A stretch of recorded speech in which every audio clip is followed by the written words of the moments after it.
up, you guys? What's happening? Hit the thumbs up as you're coming into the live. Hit that thumbs up as you are coming into the live, y'all.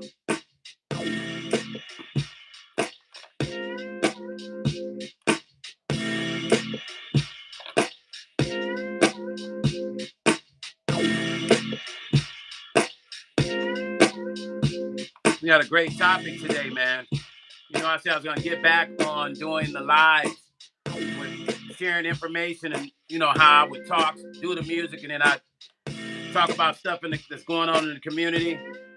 Well, we back at it. That's the track in the background I'm playing that I just threw together. Hit that thumbs up as you're coming into the live, y'all.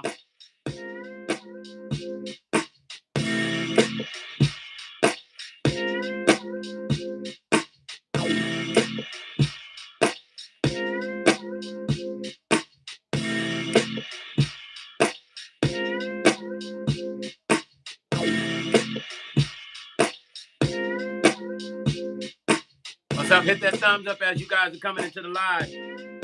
We're going to go in a second, y'all. D. Nicole, what's up? Dolores, hi. Long time no see, Dolores. Janet. What's up, Janet? This topic is crazy, y'all. We'll let a few more people come in before we get started. It's good to see you. D. Nicole, it's been a minute. Where you been at? Were you on yesterday, day before, last week? I can't remember. What's up, CC? What's up, Mystique?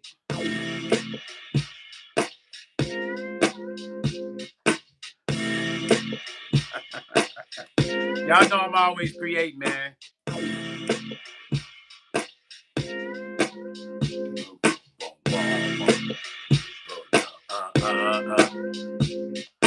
We're going to get into this.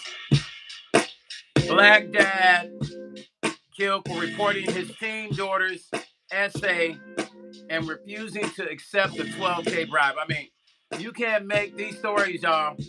You know, we talk about the community, what's going on in the community, politics, you know, what's going on in the black community as well as doing music. But I feel like I had to share it. This story is crazy, y'all. Share the live. Share the love. Doris, Dolores, I can do whatever I want here, sweetheart. I am a musician. I'm a recording artist. So my job is to, and you're not even a member of my channel. You actually on here telling me what I be doing, Dolores, and you ain't even a member of my channel. Don't get me started today. When you are a member of my channel, you have the right to tell me what I do and what I'm not doing. And guess what? Most of the members don't mind that I do music because that's what the fuck I do for a living. I do music, Dolores. So if you got a problem with it, going over to the messy channels, Dolores, where you like hanging out at and being at. I don't know what you do. But just because I'm not doing topics all the time don't mean shit. I do music. What's wrong with that, Dolores? Stop that shit. Don't come in there with that stuff. When you become a subscriber to my channel, then you can talk that shit, Dolores. You ain't even a member. You're not even a member of my channel.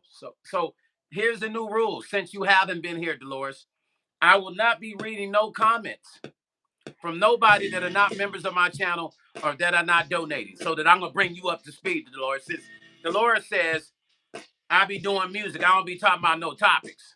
Music is a topic, Dolores. You listen to it every day. Well, I love you too, Dolores, but don't come in here and tell me I've been doing topics. If you love me, you hear whether I'm doing music or topics. That's a real member. Now, become a member. You got something to say, and I listen to my members. But you're a subscriber, and you coming in here complaining. Man, whatever. Ain't nobody give a fuck about no bushes, Dolores. No disrespect. I don't give a fuck about the bushes. All that in the bushes shit, that's for the whack and the woolly bobos and the blah blahs. That's for those people. If you're one of those people, then I understand you being in the bushes, but I don't believe in all that. I'm sorry, I don't. What's up, DB Eaton? What's happening, family? So listen, let's get into it, y'all, because Dolores got me started. Dolores told me I don't be talking about no topics. I am a topic. What are you talking about, Dolores? I love you too, Dolores.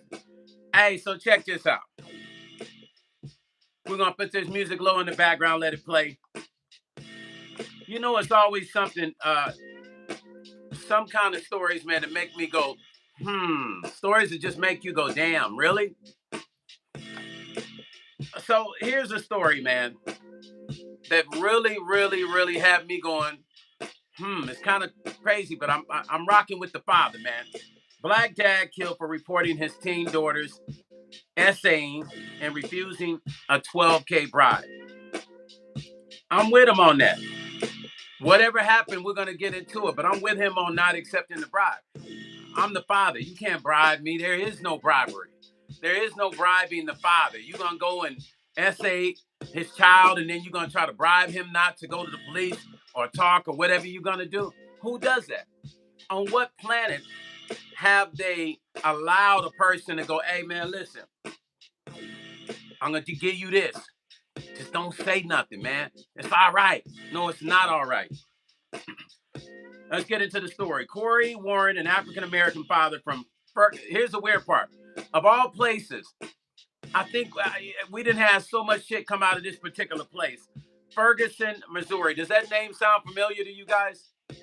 How many people recognize Ferguson, Missouri? Damn, that name sounds familiar, right? Let it sit in for a minute. I'm going to keep going. Ferguson, Missouri, he was shot and killed after reporting the essaying of his 15-year-old daughter and rejecting a $12,000 bribe to stay quiet. 3 men are now facing charges in connection with his murder. So these dudes done their thing and then, essayed the daughter. And then they like, hey, bro, listen, hey, man, listen, it ain't really nothing, though, bro. Like, you know what I'm saying? Listen, we'll give you 12K to look away. And he's like, hell no. Matter of fact, line up all 3 of y'all. That's what I would have done. Police found Warren dead out inside his home on Bayview Drive on July the 8th. Investigators later linked his unaliving to an earlier essay case involving his daughter. Prosecutors said Warren was targeted because he planned to testify against 32-year-old LeVar Harmon, the man accused of assaulting his child. Man.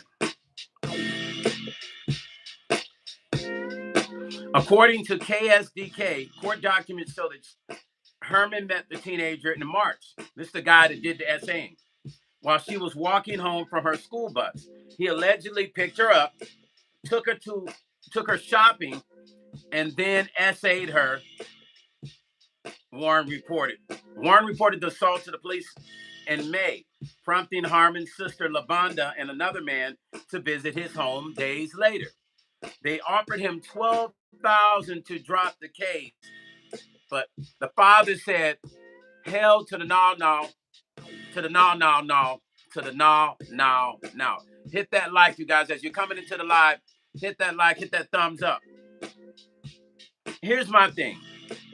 You actually gonna show up to his house and be like, "Hey, man, can we talk to you, man?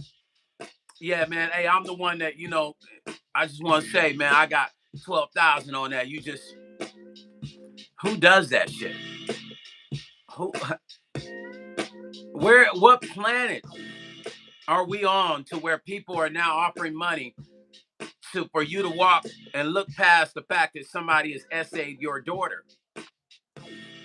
Weeks after the bribe attempt, Warren was shot through the glass door of his home by 31-year-old Andrew Claus, whom prosecutors described as an associate of Harmon's. And his relatives, Anthony L. Young and Anthony D. Young. Claus was found dead hours later. Wow, what? So they not only did that to him. Wow.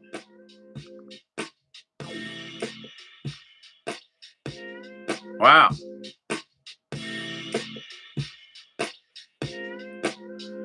Wow. They said Harmon and his relatives, Anthony L. Young and Anthony D. So they was trying to get rid of anybody that knew about this.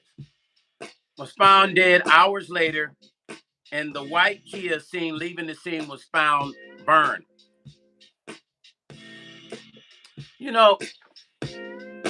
this whole PI thing.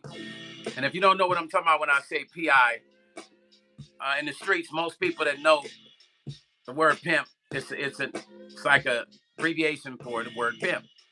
This PI thing has really gotten crazy, y'all. Watch your daughters.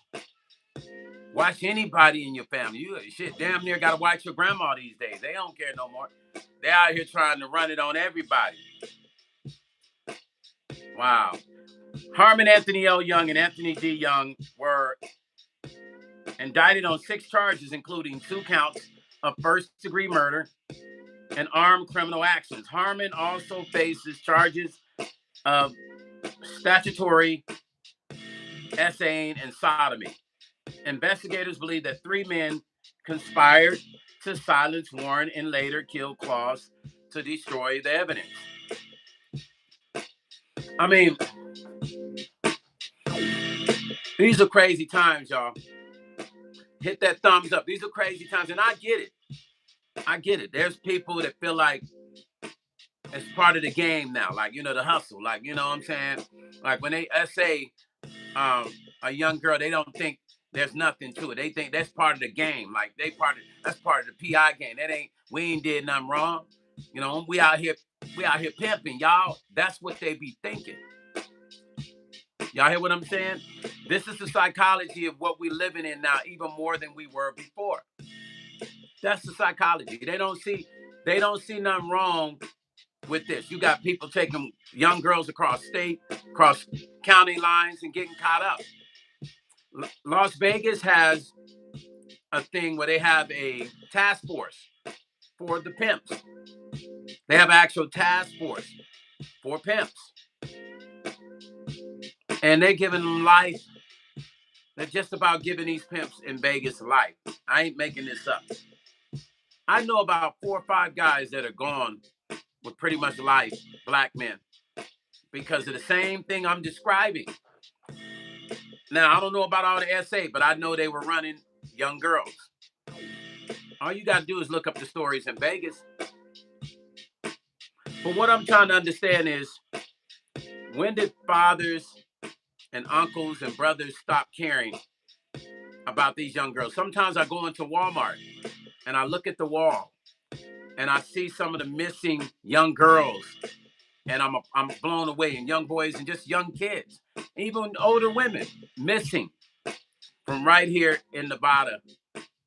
When I'm in California, I look at Walmart, I look at the walls. You would be surprised how many missing young folks there is behind shit like this. Let's continue to read. Authorities said the case is still under investigation and could later be treated as a murder for hire scheme. St. Louis County prosecutors, I said, remember that name, Ferguson, Missouri, Trayvon Martin, right? Was that Ferguson? Prosecutors thanked several law enforcement agencies, including the FBI, for the help in solving the case. Neighbors described Warren as a caring father and a kind neighbor. He was a really good dad. I couldn't ask for a better neighbor. He was a super nice guy, took care of his kids and took care of his house, said Hughes Dudley, who lives nearby. Moreover, he recalled hearing gunshots that night and seeing Warren's children crying outside after the attack. The family has not returned to their home since the tragedy.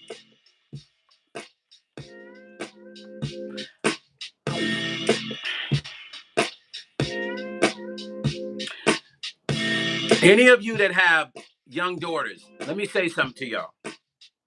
Sometimes I'm at the mall. Now, what these men did is not cool at all, but it seemed to me like they were trying to probably pimp this young lady. That's what it sounded like to me. Classic, I'm looking at the classic traits of the movement and just the way they were trying to manipulate the situation and even pay the dad to be quiet. They were trying to pay the father $12,000 to overlook what they were trying to do to his daughter. I believe they were trying to pimp his daughter, because that's the shit. That's the thing that's going on these days. If you have a young daughter, keep your eye on your young daughter. And I say this for a reason. These young girls these days are way overboard anyway. They're overboard. Keep an eye on your daughters. I'm at the mall. I see these young girls. I see how they act. I see them on TikTok and Instagram. I see the things these young ladies do. They're already talking to these kind of guys online. Y'all understand that shit? They're already talking to these kind of weirdos online. They're already talking to them. Y'all just don't know. They're already talking to them. And then weird stuff like this happens because I'm sure there's more to the story. It didn't say they kidnapped her. It said they SA'd her. So she had to have been in a position of being around these men for that to happen. Who allowed her to go around them? How did she get around them? How did she meet them? These days, these young girls be all up in these old dudes' faces. I see it all the time. I see it all the time. Yeah. Young girls try to come up to me and I tell them I'm old enough to be almost your great-grandpa, young lady. No, you're not. And I show them my ID. I said, I'm probably older than your dad and your mom. So there's a problem with what's happening at home with the parenting. Because for a young girl to want to be in a grown man's face, that's a problem already. Something's wrong with that. So we gotta wait. We gotta watch and pay attention to the household. These are conversations you gotta have with your young daughters because everybody's all turned up. They trying to be out here. They trying to be in stupid little music videos, little game and the hustles that are ran. Roll Roger, hit that thumbs up as you come into the live. The music in the background is a track I did. Why? Roll Roger, it's a track I did on the MPC. You see that MPC? I'm playing this live while we talking. He said, do you know that music is playing? Of course I know it is. It don't supposed to be playing? I don't get what you're saying. So that you guys understand, if I don't read your message, I have to be fair to my members of my channel. People that are members, I will read their messages. If you are not a member, your messages will not be read. Nothing personal. But if you donate, then I will read your message, or if you are a member. Love Jones said, hey, Banks, what's up, family? Hit that thumbs up. Love Jones said, too many demons walking around. Love Jones. They out here heavy. Listen, right here in Vegas, I'm constantly telling young girls to be careful. Constantly. I go places, these young girls be trying to pop off at me, like holler at me, right? And I look at them and I'm like, do you know how old I am? You're in your 30s. I said, no, I'm 55. I'm old enough to be your great grandpa. Not even great grandpa. I'm older than your mom and dad. I'm sure. How old is your mom and dad? Oh, in their 30s. Okay, I'm older than your mom. I can be your mom and dad's grandpa. This is what I be saying to them. What's up, Shrine? Y'all just don't understand. Shrine said the fascination with becoming viral overnight is dangerous. Thank you, Shrine, because all that shit is combined. They want to be famous. They want to be in videos. They want to be singers and rappers, and they're willing to just about do anything. Here's the scary part about it. That's why I'm glad I don't have a daughter, man.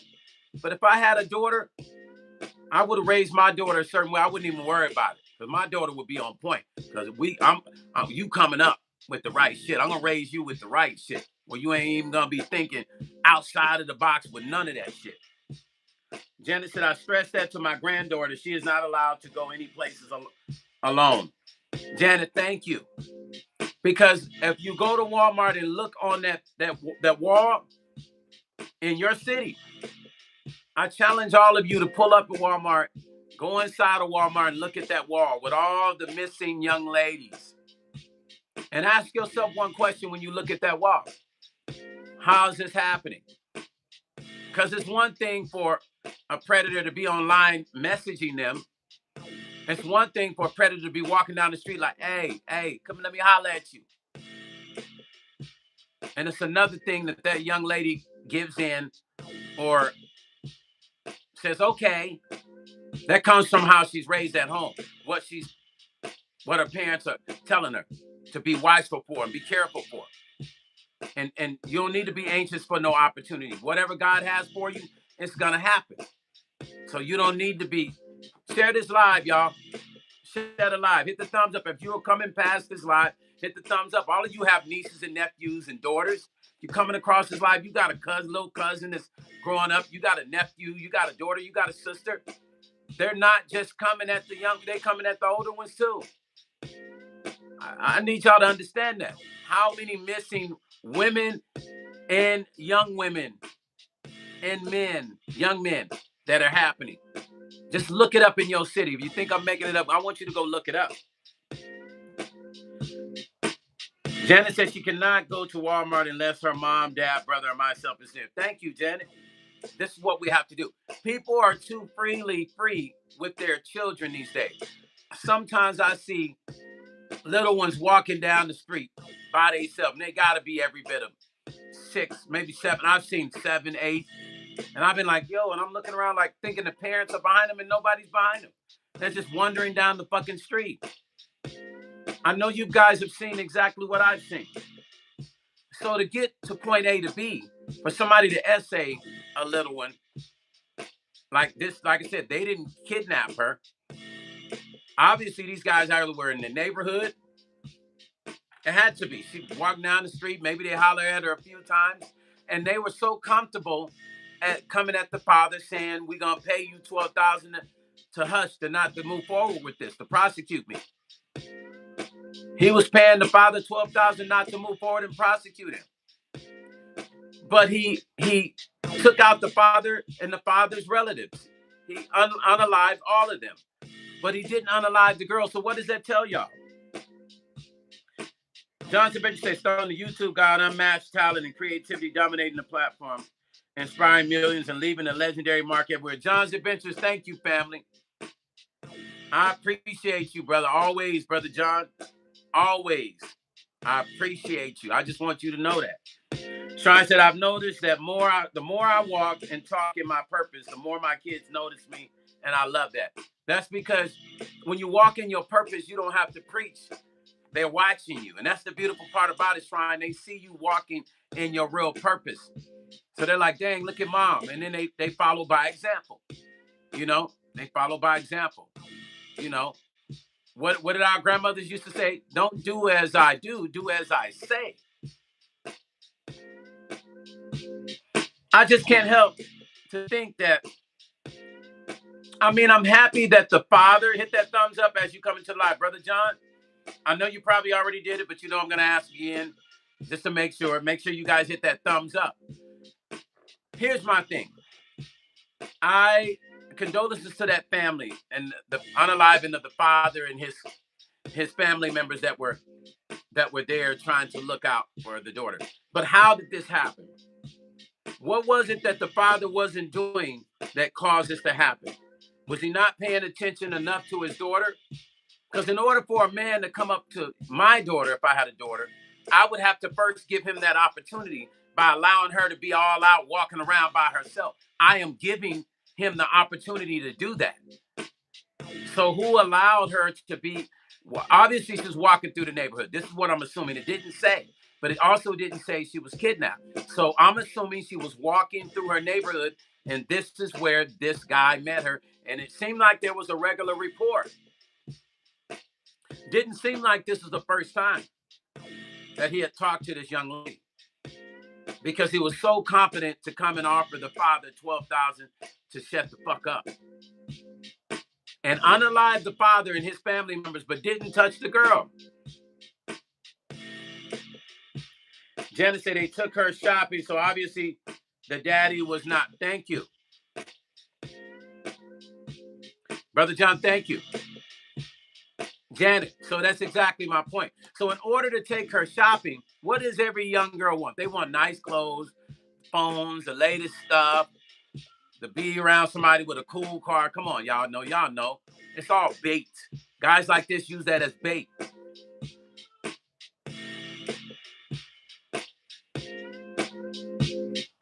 He had to have been in the neighborhood.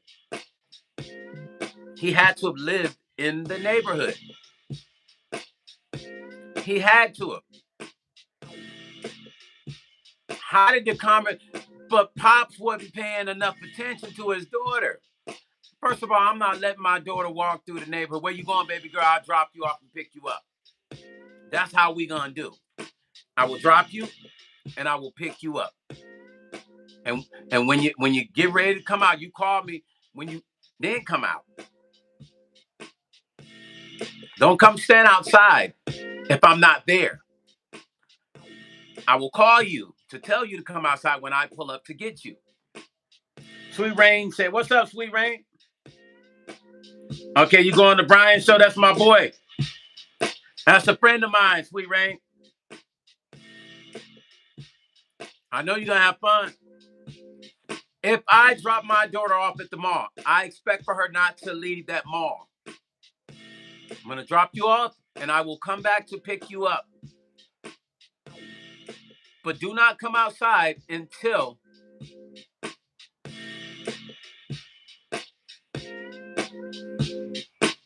do not come out until I call you. CC say, I'm making gumbo tonight.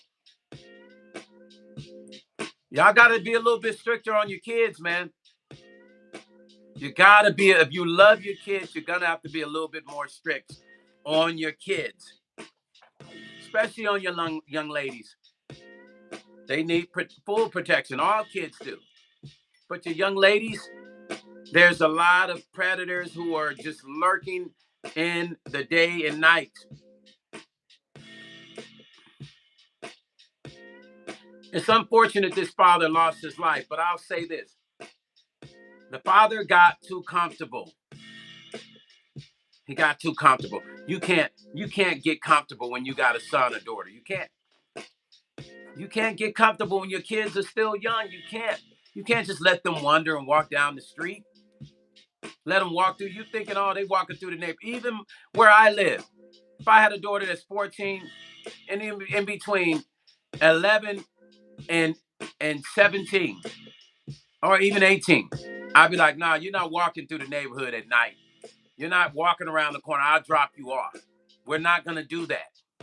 Because I don't know who's out there looking at you every time you walk by their house. You guys remember the story about the guy in the Midwest who had all those young ladies in his basement for years? Y'all remember that, the Mexican dude? You guys remember that? And he went to work and somehow the girl had finagled her way enough through the door to yell. They had been walking through the neighborhood when he captured them. Now, granted, it wasn't the best neighborhood, but my point is they were walking through. Somebody didn't have enough focus on them to say, hey, let me drop you off, or where you going? Even if you got to walk your daughter around the corner to their friend's house, walk them, dads and moms. If you ain't got a car, walk them around the corner. Walk back around the corner, pick them up. CC say yes, and he impregnated one. Yes, he did. And that was the one that got out, CC. That was the one that was able to get out.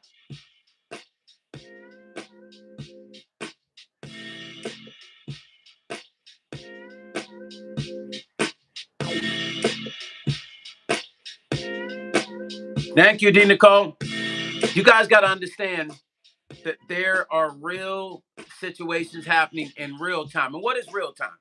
For those of you that might not hear that word that much, real time is literally in the quantum physics time of right now. Real time is right now. Right as we go. And the quantum physics time, real time. As we're speaking, this is happening somewhere around the world.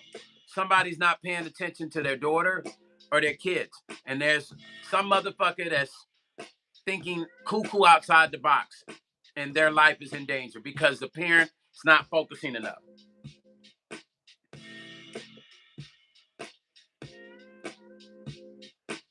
That's right, Brother Mac.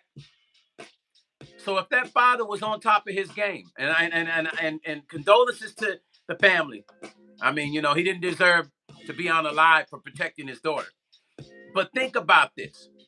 If he had created the atmosphere starting off, it would have never ended the way it ended. What do I mean by that? What do you mean, Stone? Had he created the atmosphere to where his daughter did not have to be walking in the neighborhood, no old dudes would have approached her. Wouldn't have been no old dudes approaching her and ask her, you want to go, hey, yo, ma, you want to go shopping? What you want? I got you. He was looking to pimp that young lady. It started off with the shopping. He was trying to mold her. You see what he was doing? If that father was on top of his game, and no disrespect to his memory, but I've been a father to kids. I don't have my own, but I've raised. I never let my stepkids go and walk down the street by themselves. If they said they wanted to go to the park, I will walk with them. Dad, can we go to the park? Yeah, let's go. I'm walking with y'all. Not no going down the street and I'll see you later. You can't do that no more. It's not like it was in the 70s with us. And even in the 70s, shit was weird.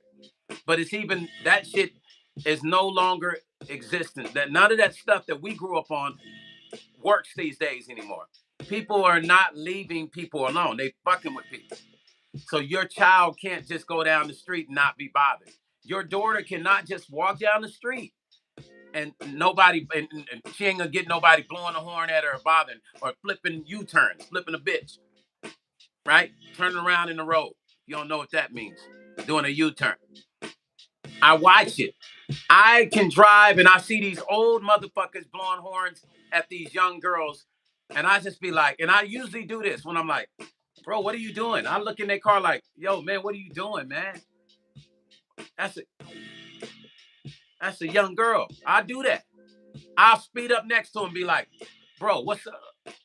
You know her? And then I do stuff like this.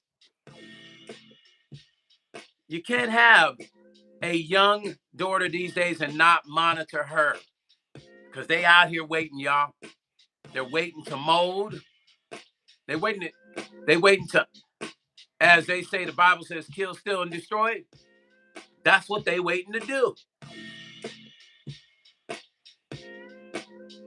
Let me tell you a story. Sweet Rain said, oh my God, man got killed. Exactly. Yes, he did. Yes, he did, Sweet Rain. Ferguson, Missouri. Y'all know that name. It was famous for what? Ferguson, Missouri. What was Ferguson famous for? Think about what happened in Ferguson, Missouri. It's so weird that it's Ferguson, Missouri, too. CC is very prejudiced.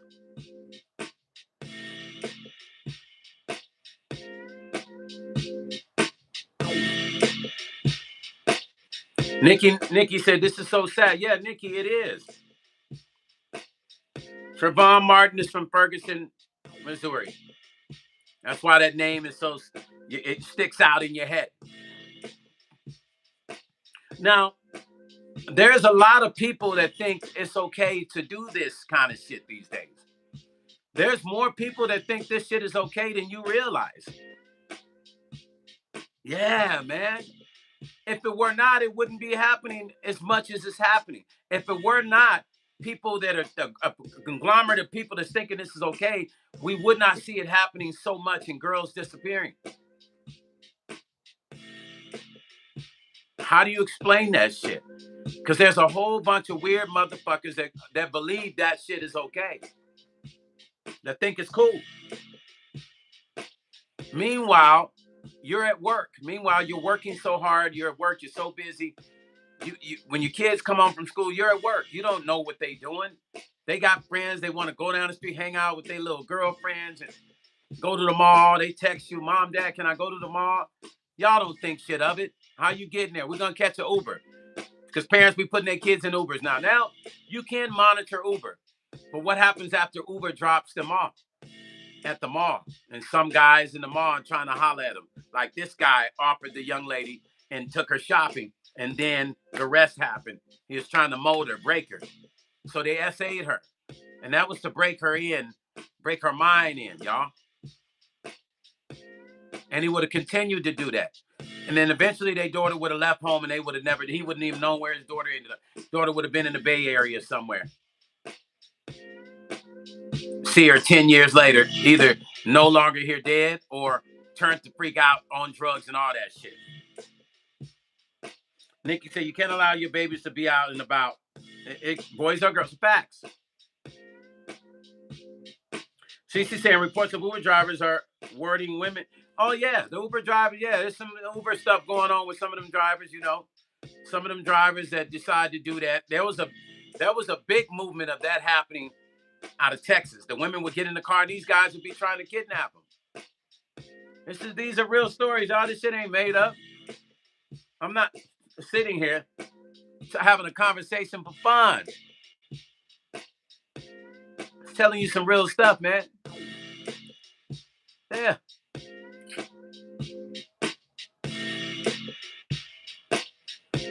Where is their safe place, you guys? If you're not going to protect your daughters, who's going to protect them? And before you know it, let me tell you, I had a friend of mine that called me, and she called me crying. And she said, Stone, I fear for my daughter. And I said, well, what's going on? She said that she's with this guy. She said, you know, this guy, he's a pimp. He's, you know, and he's got my daughter's mind. And I said, damn. She said, I've been trying to get her away from her. I was supposed to go meet her today. So she drove all the way there. And when she got there to meet her daughter, all of a sudden, I guess the guy didn't want her to meet her daughter. He was, you know, he got into her daughter's head. And then when she finally saw her daughter and asked her daughter, please come home, her daughter was like, nah, I'm cool. I said, is she of age? She said, well, she's of age. I said, there's really nothing you can do. But I guess he had been messing with her since she was young. So he already had her mind. And he's out there pimping her. Now, there's people that think this whole PI pimping thing is cool. There's a lot of guys that think that's some cool shit. Like, man, that shit cool, man. You know what I'm saying? Getting the paper, you know what I'm saying? You know what I'm saying? All that pep, you know what I'm saying, man? These guys think that's the coolest shit in the world. I don't think it's cool. I don't think there's anything about that lifestyle that warrants coolness. There's nothing about it that's cool. Now, I ain't on here trying to bash nobody. This is my opinion and my opinion alone. I just know we got a problem of these young girls disappearing, and most of it is behind these young girls wanting materialistic shit and wanting whatever the eyes see. And as soon as the guys spit whatever it is that they desire, as soon as they're saying like, what you like? You like some new shoes, new clothes? Oh yeah, I want the new Prada. They got them. Like, all right, I'm gonna take you shopping right now, because that's the cycle of what's happening. Now, here's the crazy part. Why is it okay for these young ladies to be this way? They see their aunts doing this. They see their cousins. They see these artists doing it in the records. They talk about it in the records and stuff. So it becomes part of their culture. Y'all don't know, subliminally, they're listening to the records that glorify that kind of lifestyle. So, of course, the young girls are going to think it's okay to be okay with that situation, because they're listening to the records that say it. So when those guys approaching it, say, hey, what you like? You like Prada? What kind of stuff you like, baby girl? You know what I'm saying? Whatever you want. I got you. You want to go shopping right now? We at the mall already. You know, and then we can go eat afterwards. That's what y'all dealing with. This is what your children are dealing with right now. Your young daughters. And if they haven't dealt with it, trust me, there's somebody looking on the sidelines looking at them. Talk to them.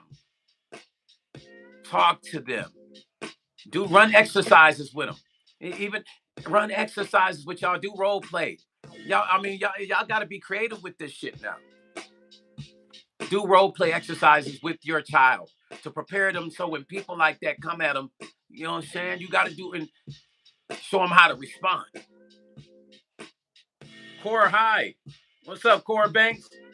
Core Banks in the house. CC say, I like your booty stepping away from me. What you say, CC?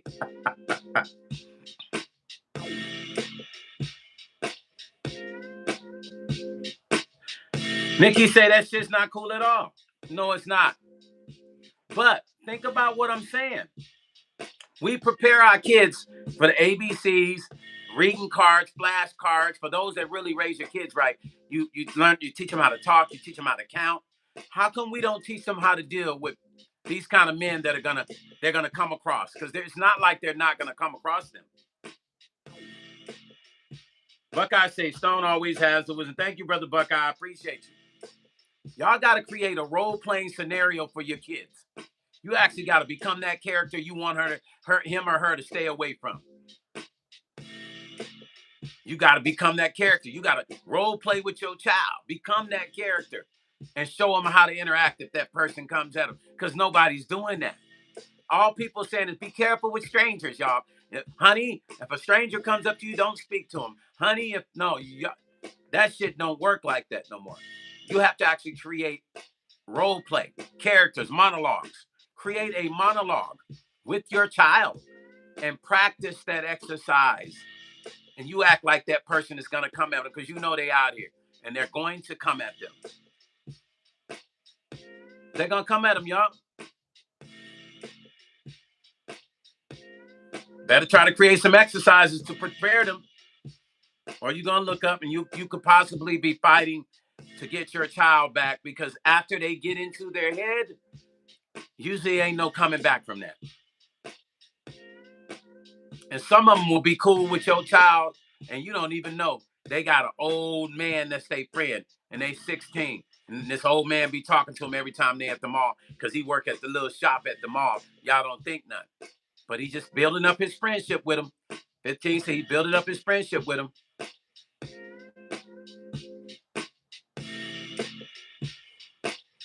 Preparing that person for the future. So 2 years from now, in his mind, oh, they ready. They ready. And I didn't talk to him. That person trusts them. What's going to happen, y'all? What's going to happen then? Think about what I'm saying. Think about what I'm saying. What is going to happen then? You know how easy it's going to be for that person to interact with that child after 2 years of seeing them and saying, I'm just going to be cool. I'm going to just talk to them. They're going to be 17 or 18 soon, and then I'm good to go. It's all free reign then. That's how they think. What they say, what's the old rule? Corey, hi. Welcome to the channel, Corey. Hit that thumbs up at the top, Corey.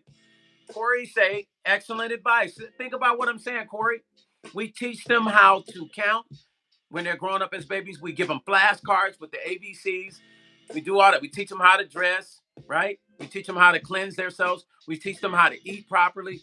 Why don't we teach them how to deal with these motherfuckers that they're going to run into when they turn 15, 14, 15, 16, 17? Why don't we do a role play scenario and make it real for them so that right when they're in that moment, they go, oh, shit, I recognize this. And they snap right into it. Nah, I'm not interested. No, sir. But because they don't have that experience of role playing it, they fall for the okie doke. And some of these men will be their friends for 2 years, 3 years, however long it takes to get close to them being a legal age. They do it, y'all. You got to be careful.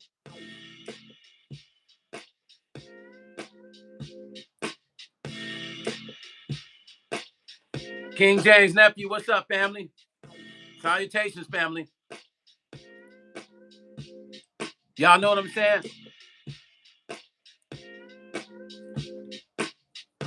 All I'm saying is, if I've raised 6 kids, so I know these things that I'm telling you, I have interacted and applied those things with my kids, my stepkids. I have. I did it. One thing is I never allowed them to go anywhere by themselves.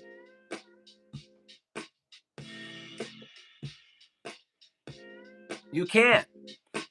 What the Bible says, we're living in the last days, right? If you believe in the Bible, if if you truly believe in the Bible like I do, even though I'm a Buddhist, I still believe in the Bible, then you understand that we are truly living in the last days.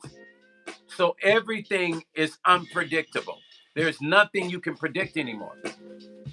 Only thing you can predict is the fact if you raise your child and teach them these elements, create a role-playing scenario, a monologue to where now, if they are approached, they automatically snap into that monologue that you have trained them to interact with. It's a protocol. Or you will be, and possibly will be one of the ones crying about how you lost your daughter to the streets. I'm just telling you. Nikki said, my babies and I have code words and we have spoken about how they need to act. When certain unexpected insane things arise, y'all better make sure your babies are aware. Exactly. Because most people don't teach them to do that. That's why I said it's exercises. You got to do role-playing exercises. Shrine said, I agree. When I was a teacher, if I didn't know you, you would not take a kid out of my room. Shrine said we have a big bully program running in Australia, but not a predator. Yeah, Shrine, you might want to be the one to implement that. Do you know they passed this new law where anybody can go up to the schools and pick up the kids now? You don't have to be a parent. You know that's part of this new system now. Like you can pull up to the school and pick somebody's kid up. You don't even have to be their parent now. Like no joke. This is the reason why you must pay attention to your kids.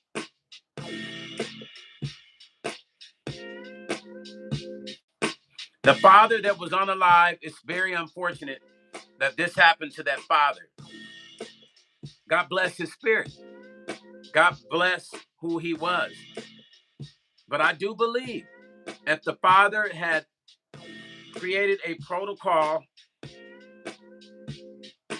and a monologue with his daughter to train her as to how to interact with these kind of guys, he could have avoided. All that could have been avoided. And people would still be alive.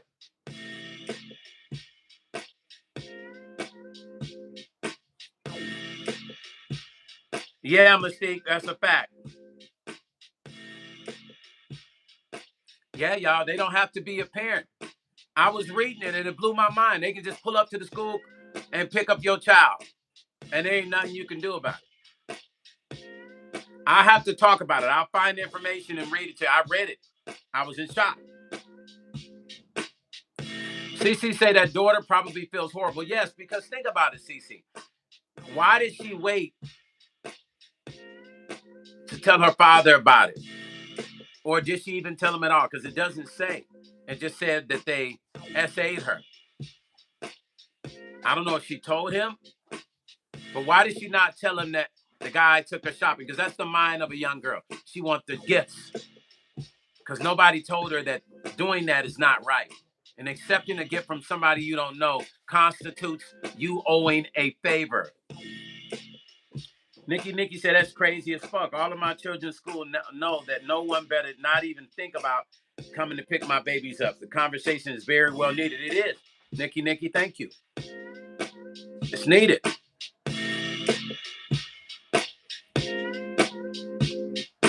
I mean, what else are we going to do? If we don't have the element of surprise, what do I mean by that? The element of teaching your child the element of surprise by training them for the element of surprise, then I promise you, you'll be coming on my page later saying, damn, that dude Stone was right. He was on to some shit. That dude Stone was on to some shit. Yeah, he was on to something, y'all. Yeah, Stone was on to something.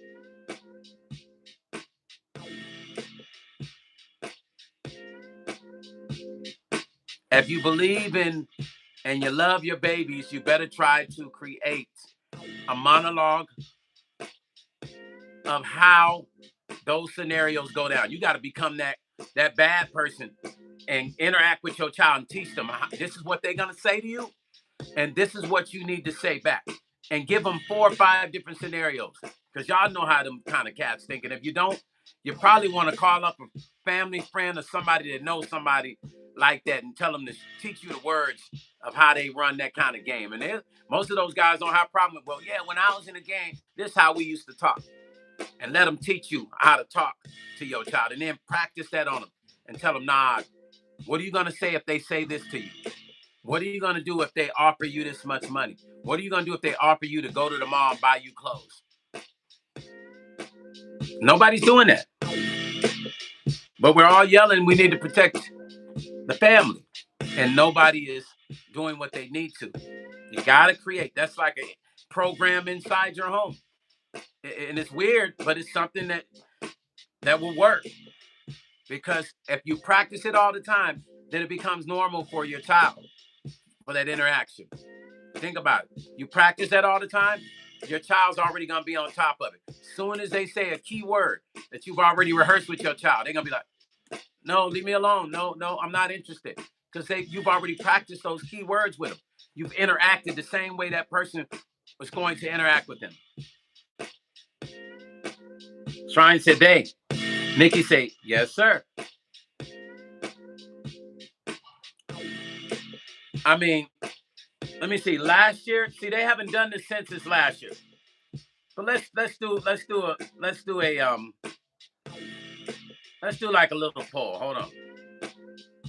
Because they haven't done the census yet. Hold on. Watch this here.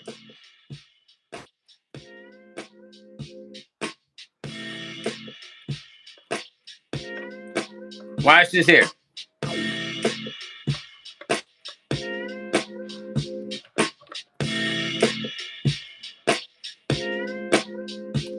Watch.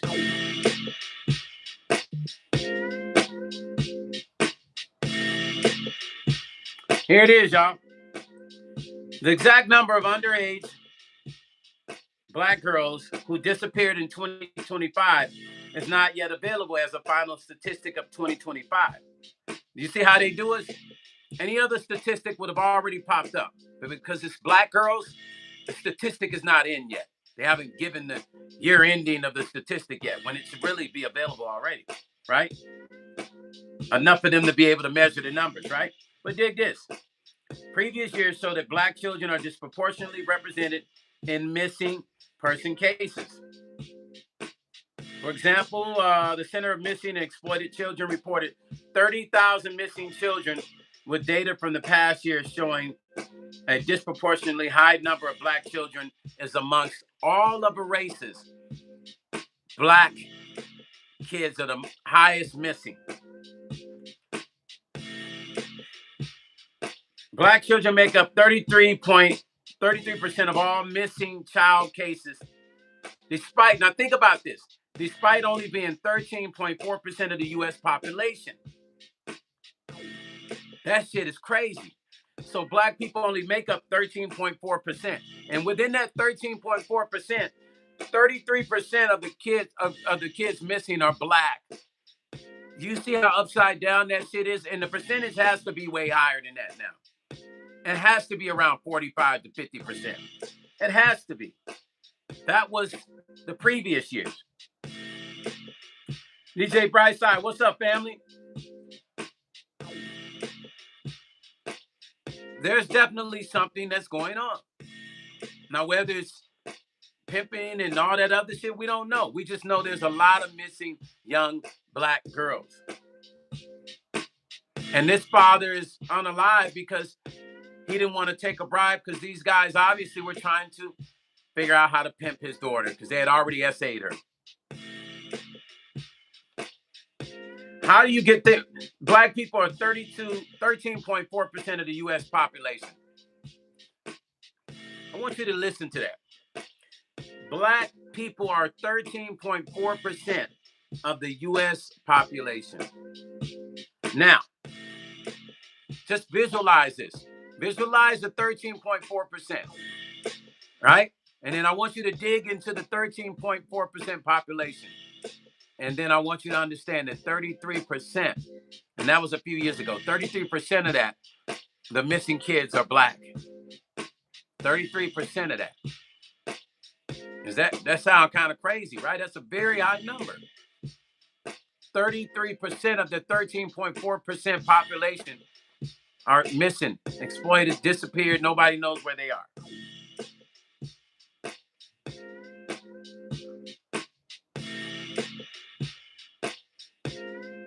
And that was in 2024.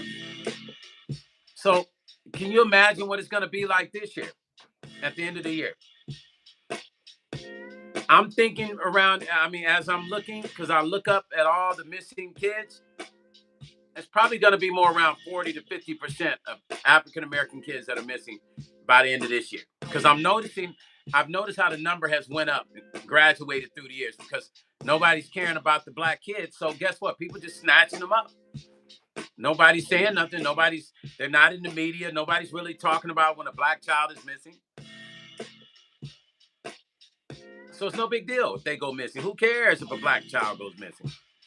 That's the mindset of the system, obviously. When you got 33% of 13.4% of the population, and you got 33% of those missing out of that population are young black kids, something is going on.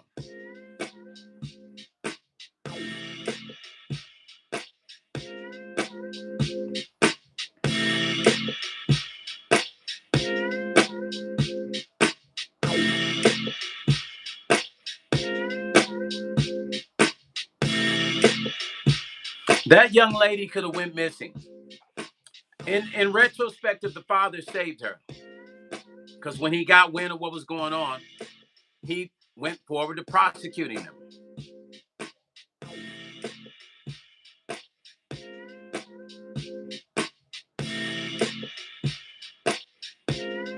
He moved forward to prosecuting.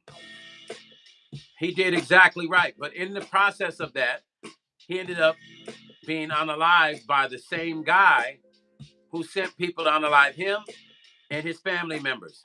But they didn't touch the girl. He seemed very confident that the girl wouldn't tell, obviously. What does that mean? What did I say earlier? He already got into her head. So he seemed very confident that that young lady was not going to tell.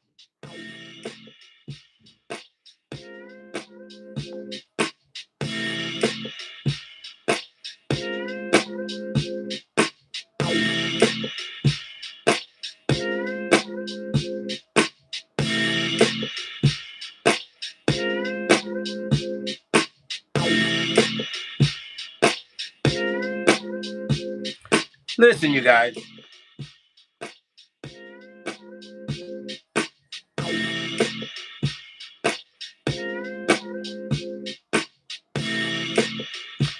In 2025, the reports indicate here, 2025 reports indicate that nearly 40% of the women and girls that are reported missing the preceding years were black, even though they comprised only 15% of the female population, but they all were black.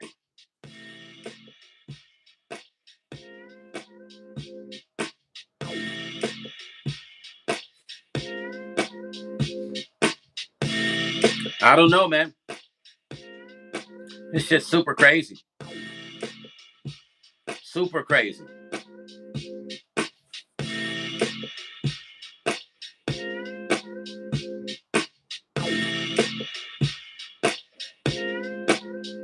$600,000. It's just crazy, man.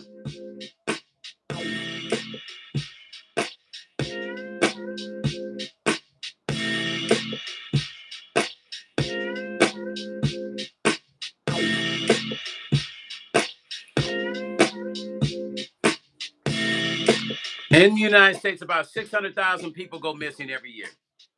Let's dive deeper into this. 600,000 every year. Let's see the percentage of those that are black. Right?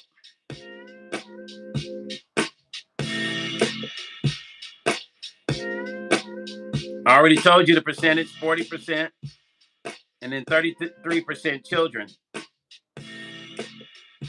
40% are people of color that are missing. 33% of that are black kids that make up that 40%. So of course they're not covering any of this in the media. So we already know it's the same old story. They don't cover it in the media. They don't talk about it. It's not for people like me and other people on TikTok. Sometimes though, TikTok I don't like. I'll tell you why. What I'm learning about TikTok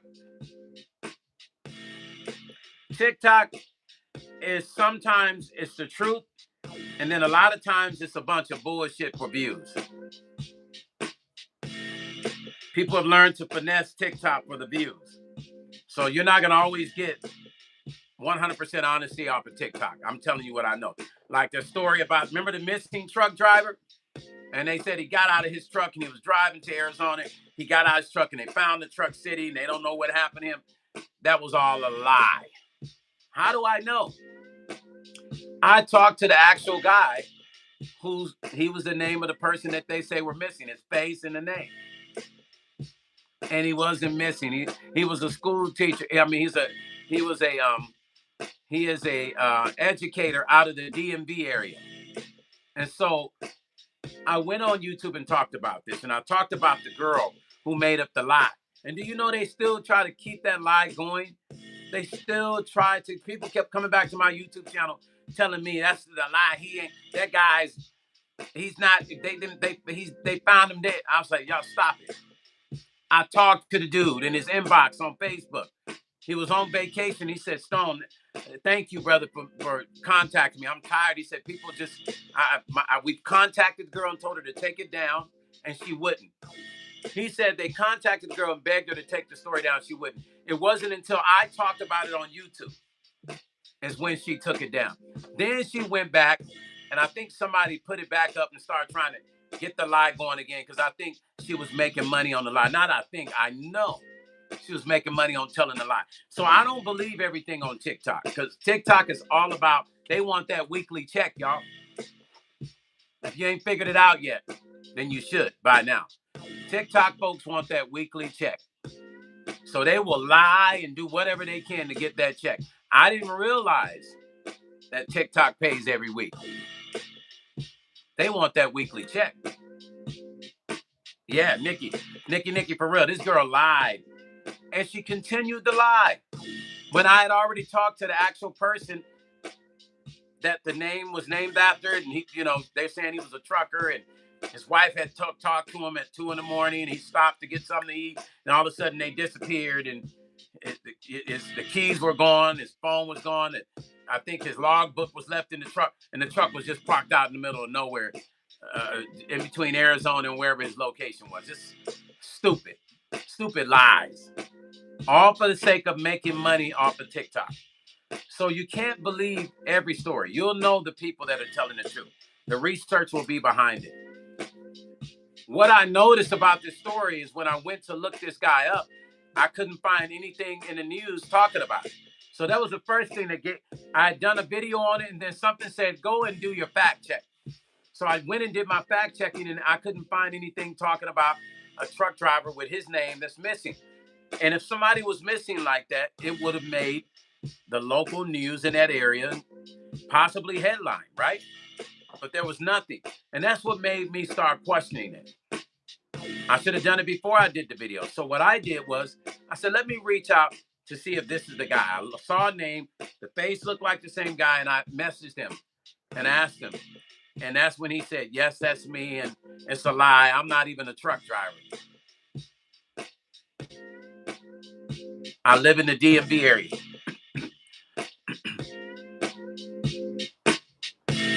He's an educator. He's a teacher out of the DMV area. This girl done turned this man. It's almost like she fantasized about this guy or something. Maybe she liked him or wanted him. I don't know. But she took his face. He took his face offline.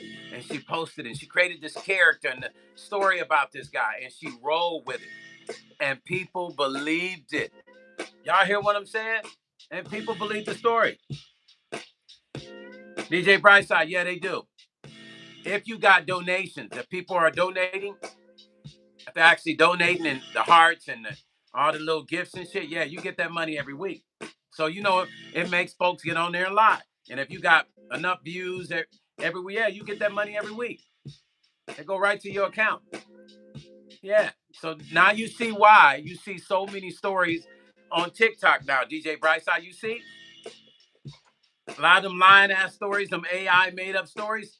She had an AI story. That's why you can't, like, TikTok used to be informative. Now you can't even really trust it for its value of information because everybody's on a hustle.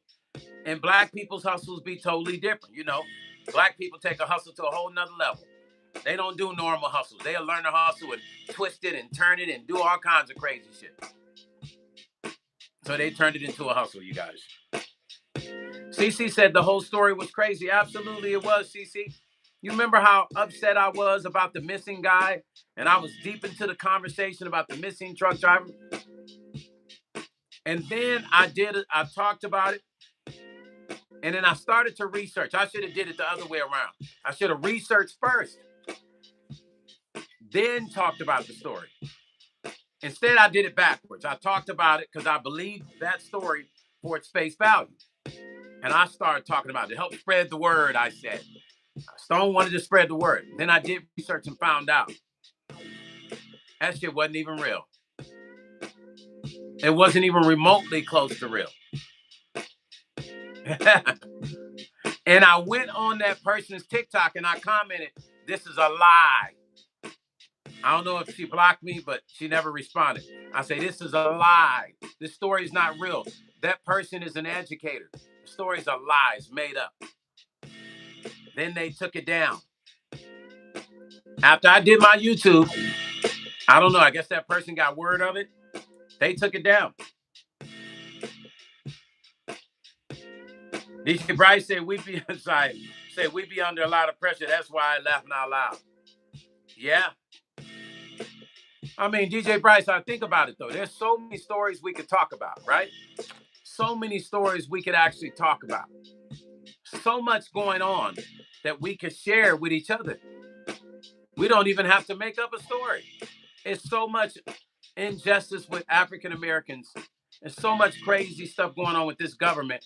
We have so much we can talk about in our own cities, in our own lives, in our communities, all across the world and overseas.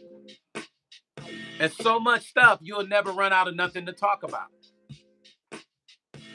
I'm just saying. So there's really no need for nobody to lie and make up any kind of story. Kind of like your old boy over there. Your old boy over there, that TV network or YouTube. Old paperwork. Like all them stories that motherfucker be making up. There's no need to lie.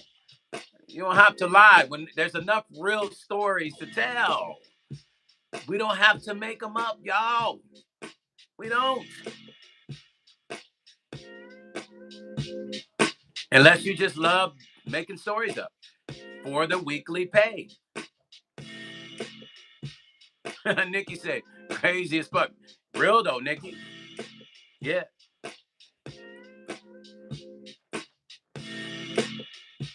Because Nikki, they want the internet allows people to make money off of lies, unfortunately. YouTube and TikTok. You can be a liar and cash in on it. B-Man, what's up, family? You can be a liar and cash on just being, your whole narrative could just be, I'm going to be a straight up liar and make money on this internet and actually make money being a liar. But there is a backfire that will happen sooner or later. Yes, you're going to get visited by the highest level of karma that you've ever seen in your life. That's the only thing. You got to be prepared for that because it ain't going to be nothing nice. CC say memberships are less than $2. Yeah, for real, y'all. Where my members at? Oh, so understand, anybody that comes into this live, if you're wanting me to read your comments, you have to either be a member or you have to donate super chat, or you can type in the comment. I'm just not gonna read it. And I've had people get upset about it, but I don't care if you're upset. DJ Brightside said, facts are sad. We were supposed to set the example on how to love God and each other because we are the real tribes of Judah. Yes, sir, DJ Brightside.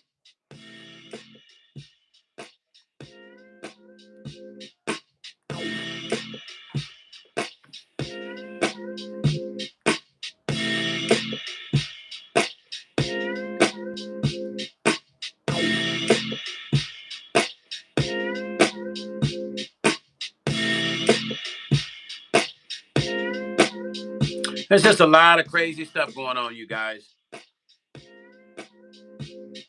And it bothers me.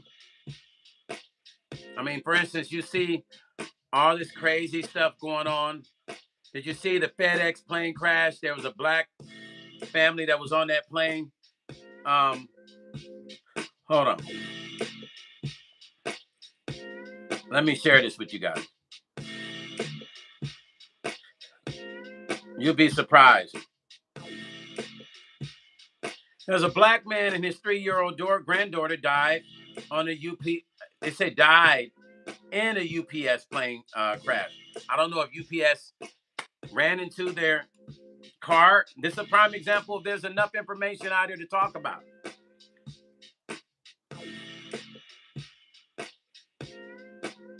You guys hear about that?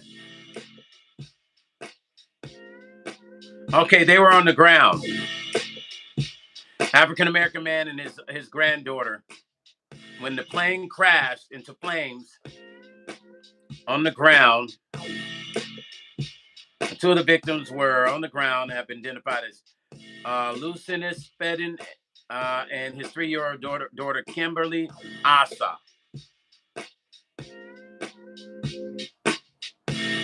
So this is exactly my point. There's so much to talk about. You never run out of the real stories. They're there. It's like, why? We don't even need to talk about nothing negative, y'all. There's so much shit going on.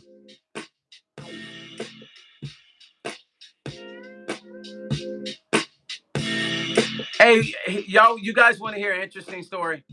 This one here is this one's like, wow. White teacher shot by 6-year-old student awarded $10 million after suing black school principal. What a crazy fucking story. I'm not laughing at what happened. I'm just saying. Abby Zwisner, a former teacher from Newport News, Virginia, won $10 million in the lawsuit. Now, how is he going to pay $10 million if he doesn't have the money? Her school's assistant principal, Ebony Parker, who is black, after being shot by a 6-year-old student in 2023. A jury found that Parker had ignored repeated warnings that the child had a gun. Damn, the child 6 years old had a gun? Damn. Winner, who taught a Rich Neck Elementary School. That sounds weird as shit. Winner, who taught at Rich Neck. That sounds like a weird ass school. Rich Neck Elementary School, was shot in the chest and hand while sitting at a reading table with students, according to CNN. She later sued Parker, accusing her of negligence for failing to act despite multiple reports that the child might be armed. Y'all, 6 years old, man. What?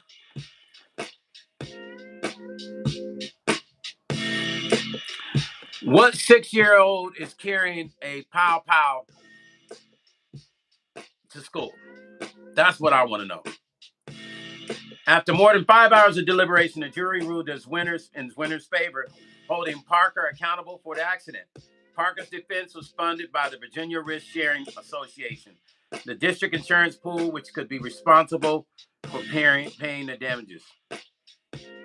So the school's going to have to pay. Winner's attorney said that the verdict sends a strong message about accountability in schools. What happened at Rich Neck Elementary School that day was wrong and is not to be tolerated, attorney Diane Toscano told reporters after the ruling. Parker is also facing 8 felony counts of child neglect in a separate criminal case set for next month. Wow. Civil trial revealed that evidence that is expected to resurface in her upcoming criminal proceedings. Wow.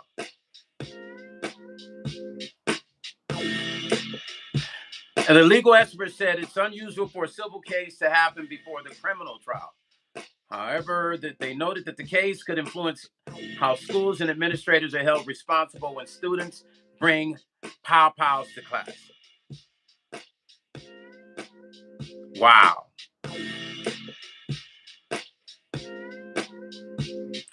Parker's defense argued that the shooting was unforcibly and that the safety was a shared duty among the staff, not just on one person. Her team maintained she did not act with negligence or indifference. I don't know, you guys. This winter, she said she still struggles with trauma and ongoing pain for her injuries. She said, I thought I was dying. I thought I had died. She told the jury, tearfully describing how the pow-powing changed her life. Let me just say, it goes back to the home, y'all. This little motherfucker here was carrying a pow-pow in school. Where does a 6-year-old get a pow-pow from? Now imagine, y'all was 6. We used to all be 6 years old. Let's go back to being 6. You know how small that is? Where in the hell does this little 6-year-old get a pop? Really, they should have went after the parents too. I'm really surprised. I'm actually surprised I don't even see that in here. I'm surprised they didn't go after the parents because that constitutes going after the parents. They didn't mention nothing about going after the parent. They should have went after the parents' ass too. I can't believe they didn't. I don't even know why they haven't.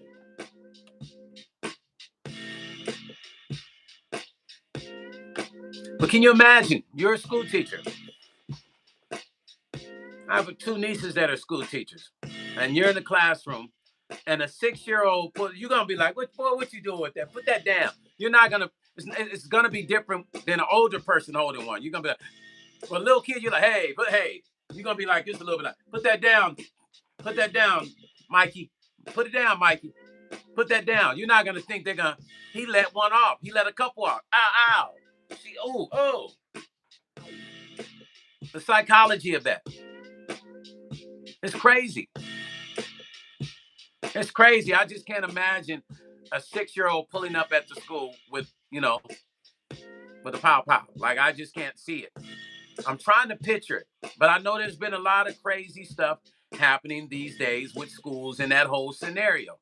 But a 6-year-old, and he just in school chilling this in his bag, and he just, his friends had to know he had it because kids, they tell their friends stuff. It seemed like nobody said anything.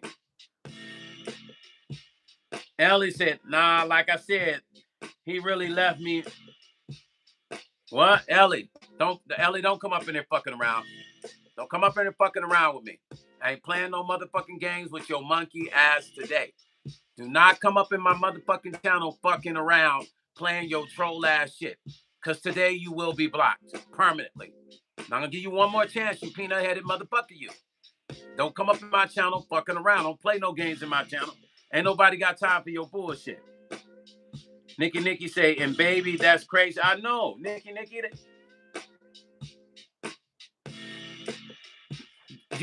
Ellie is the same person that came on here and said, I'm their dad. Y'all forgetting moderators? That's the same person from the other day. I just muted them for a while. Oh, okay. But you said that same thing to me, Ellie. And you called me your dad. You do know you said that you trolling my channel the other day, right? You think I forgot? Ellie, do you think I'm 55, but I'm not? My memory is very sharp. Okay, so don't come up in here playing games. You said that shit the other day, so why would you come up here saying it again? Were you looking for sympathy? My father wasn't in my life either. So what? Who gives a fuck? So he wasn't there. I got to know my dad when I was older. So fucking what? You think you the only one that your dad wasn't there? Stop that shit, man. Don't play no fucking games, man. I ain't playing with your ass. Your ass will be blocked. Whatever little video game you play, go play that motherfucking video game. Fuck up off my live with that corny little shit you came in doing the other day. Now, like I said, before I was interrupted by this peanut-headed motherfucker right here, when you got a 6-year-old coming to school with a pow-pow,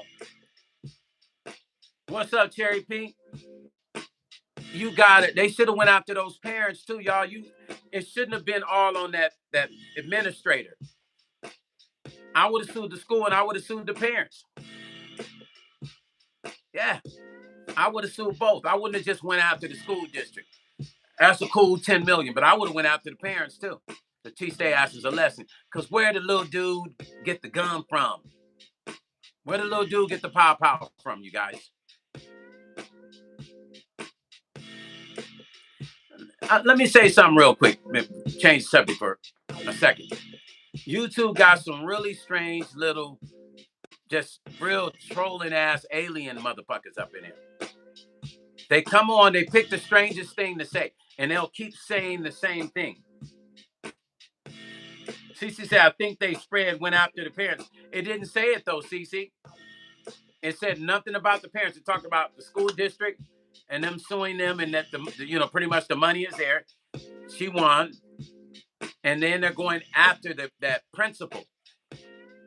She's going after the principal. Why not include the parents? Why not include the parents? This is what it said. Hold on, let me go back.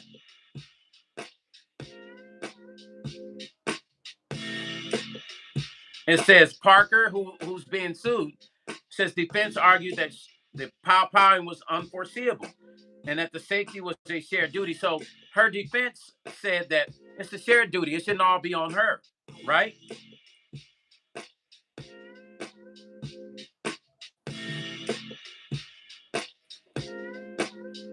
The defense saying it shouldn't be on there, just all on their client. So they're going to sue. They're suing the district's insurance pool. You should be responsible for paying, CC. Now, DJ Bryce, I will go after the family too. I'm just saying. I'll be like, the school district is going to get it, and the parents I don't care. I'm going after them. But yeah, I got to make an example, because how do get the power?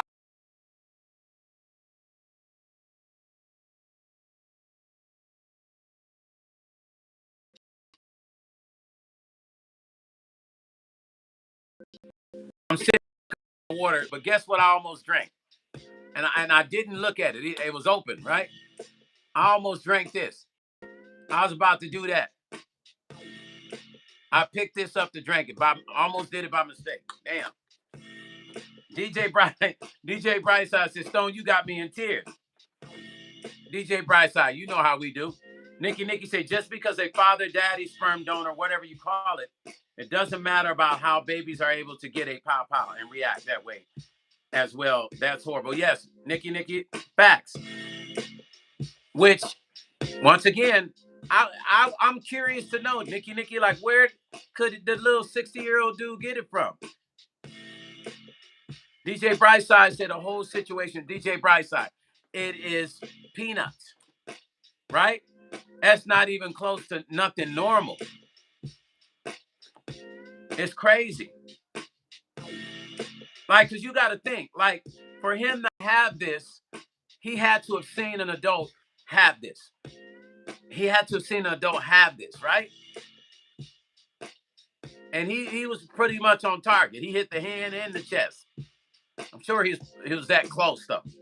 But in order for him to have it, he had to have seen somebody have it and know where it was. Cherry P, I know, Cherry. I know, DJ Brightside. Y'all know sometimes how you'll pick up a cup. There'll be 2 cups there, and you might pick up your buddy's cup and go, after you already drink it. Sweet Rain said, "Oh no, I'm glad I didn't either." Sweet Rain, because I keep that in my studio to keep everything clean. Because all the people I have coming in, I clean everything off. Thank you, Cherry. I appreciate you. Savannah, can you mind bringing me a bottle of water?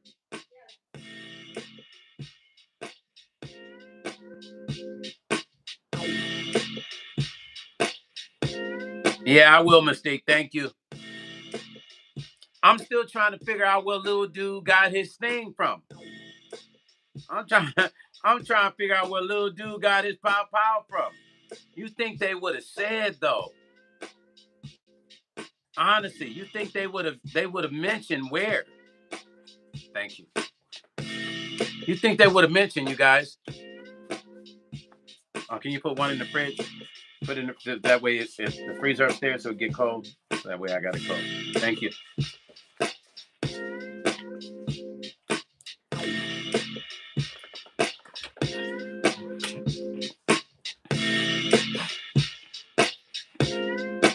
Thank you for turning that on.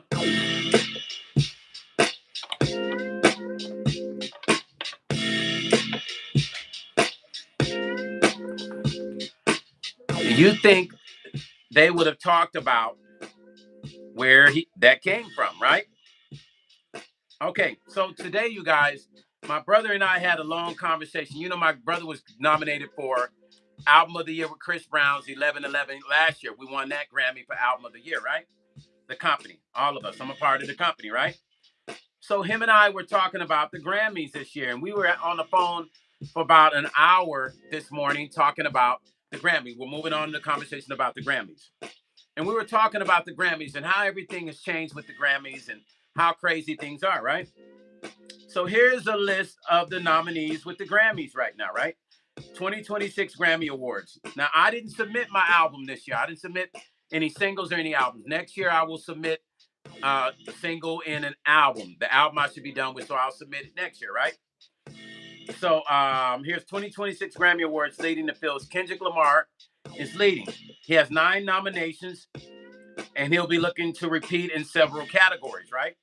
Trailing the GNX rappers are Lady Gaga, Jack Antonoff, and Mayhem producer Circuit, who've seen 7 apiece. 7 Grammys apiece before, I guess. Bad Bunny and Sabrina Carpenter, who are among those with 6 nominations. SZA, Turnstile, and Tyler, the Creator, each have 5 nods. Okay?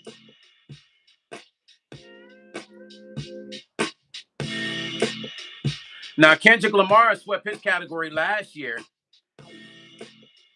for Not Like Us. And now that full album that he's doing, the Gen X, is nominated.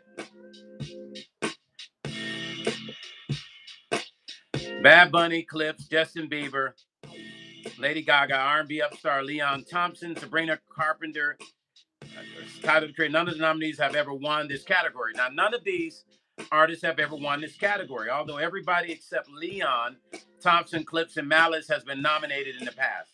Antonoff's 7 nominations will come from his work for Carpenter and Lamar. Now, the record of the year feels is Billie Eilish will be looking to win her first Grammy since 2024, and she'll be doing it with a song that came out that year. Her hit Hit Me Hard and Soft, Cut Wildflowers, was serviced as a single this year, making it eligible for, you know what, 2026. I could have actually submitted Love on the Dance Floor for a Grammy nomination. I wasn't even thinking, because I did release that this year. So I wasn't even thinking. It's too late now. Let me see. Several artists will compete across genres categories that may be no artist more varied than Turnstile. The band has rock, metal, alternative music nominations. Connected to Never Enough, a somewhat surprising nominee for Best Alternative Music Album is Tyler, the Creator. Now, everybody's talking about Tyler, Creator's album. Now, I like it. It's different. I feel like sometimes he tries to be extra different, and that's cool. Ain't nothing wrong with that.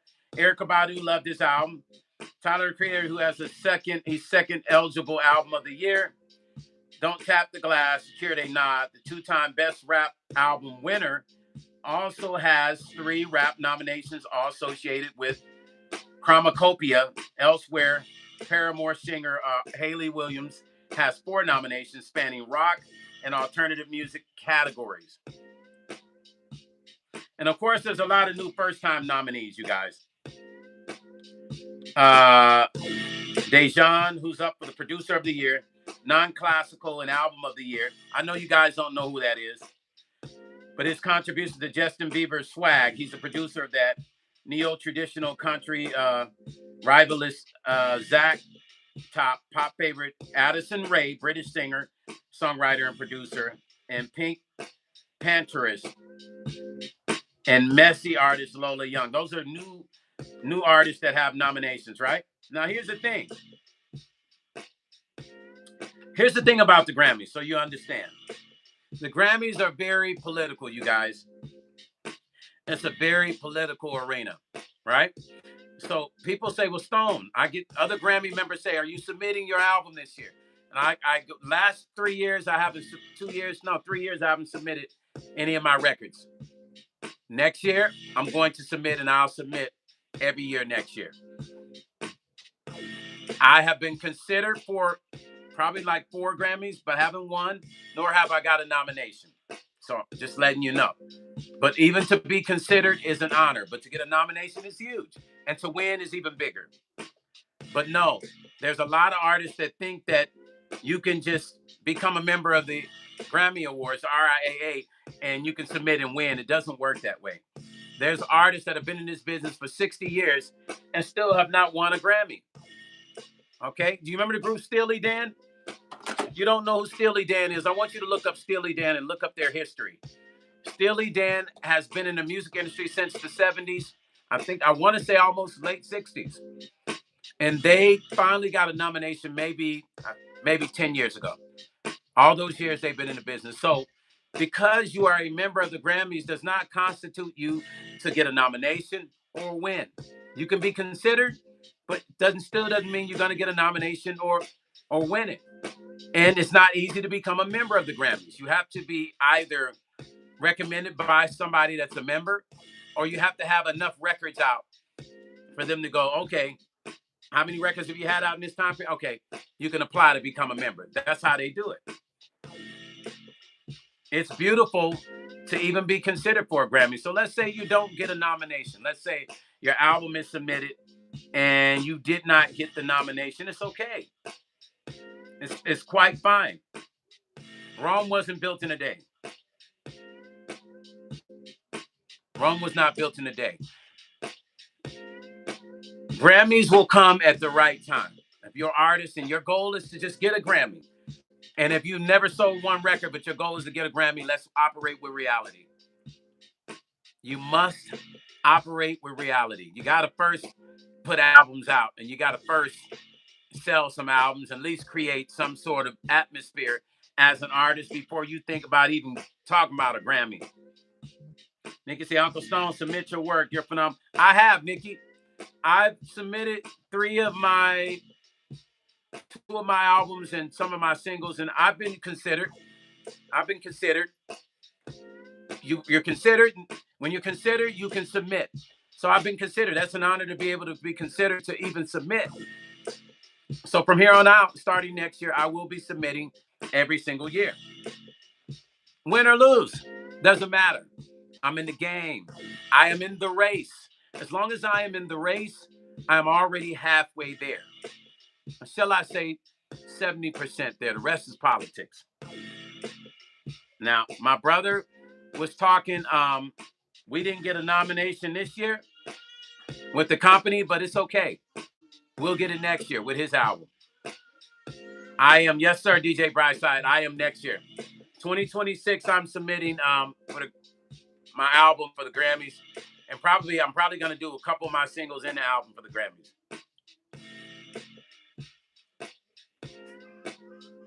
Yeah. 2026. I'm running. Hey, man, you say, hey, Stone, what's going on? What's going on, family? Talking about the Grammys. And I'm going to give you a full list of the nominations again. We're just going to do a full list of nominations. Hold on.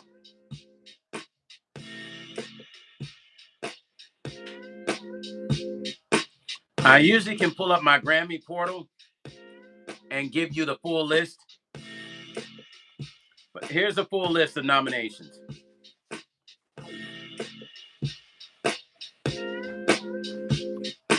Kendrick Lamar has the biggest categories, including Record of the Year, Album of the Year, and Best Rap Album.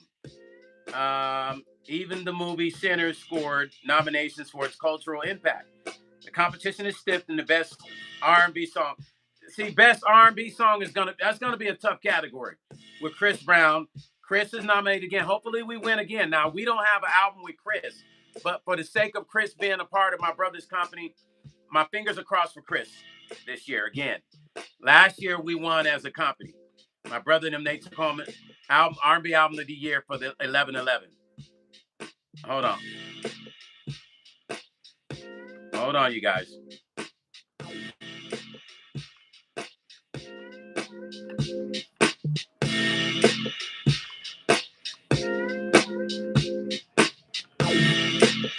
Okay, here it is. Here's the full list, right? Record of the year: Bad Bunny, Man Child, Sabrina Carpenter, Anxiety, Dolce, Wildflower, Billie Eilish, Abracadabra, Lady Gaga, Luther, Kendrick Lamar with SZA, The Subway, Chappelle Roan, Apt, Rose, and Bruno Mars. Okay? That's for record of the year. Number 2, best R&B performance. Hey, King Payne, I'm going to call you back when I get off the live. I just saw your text come in. Best R&B performance, you guys. Yukon, the song Yukon by Justin Bieber. It Depends by Chris Brown featuring Bryson Tiller. Folded by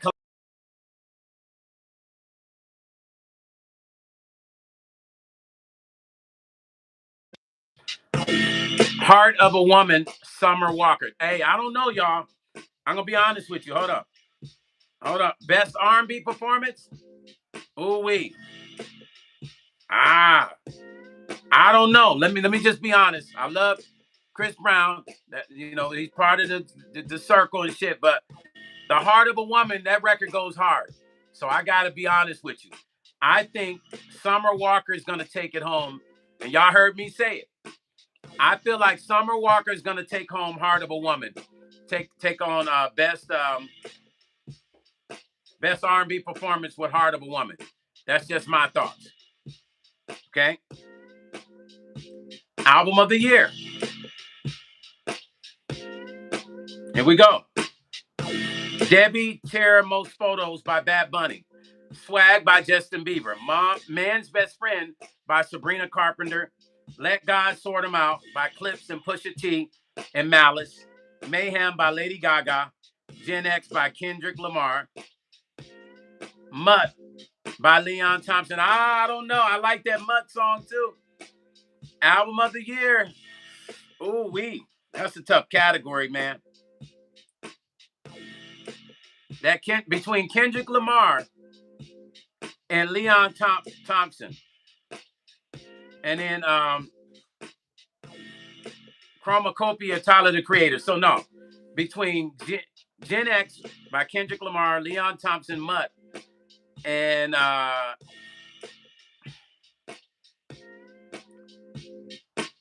Chromacopia by Tyler the Creator. It's between those three guys. It's between those three. It's a tough one. That's a real tough one. All right, here we go.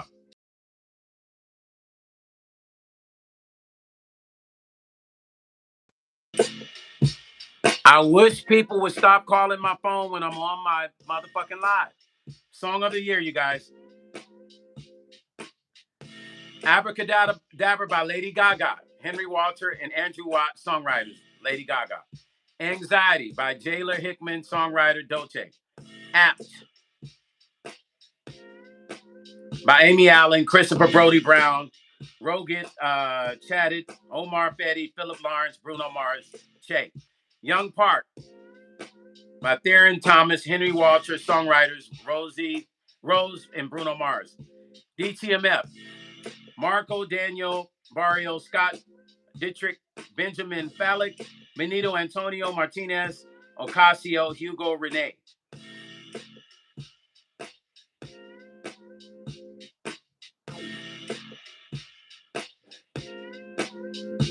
Let me see.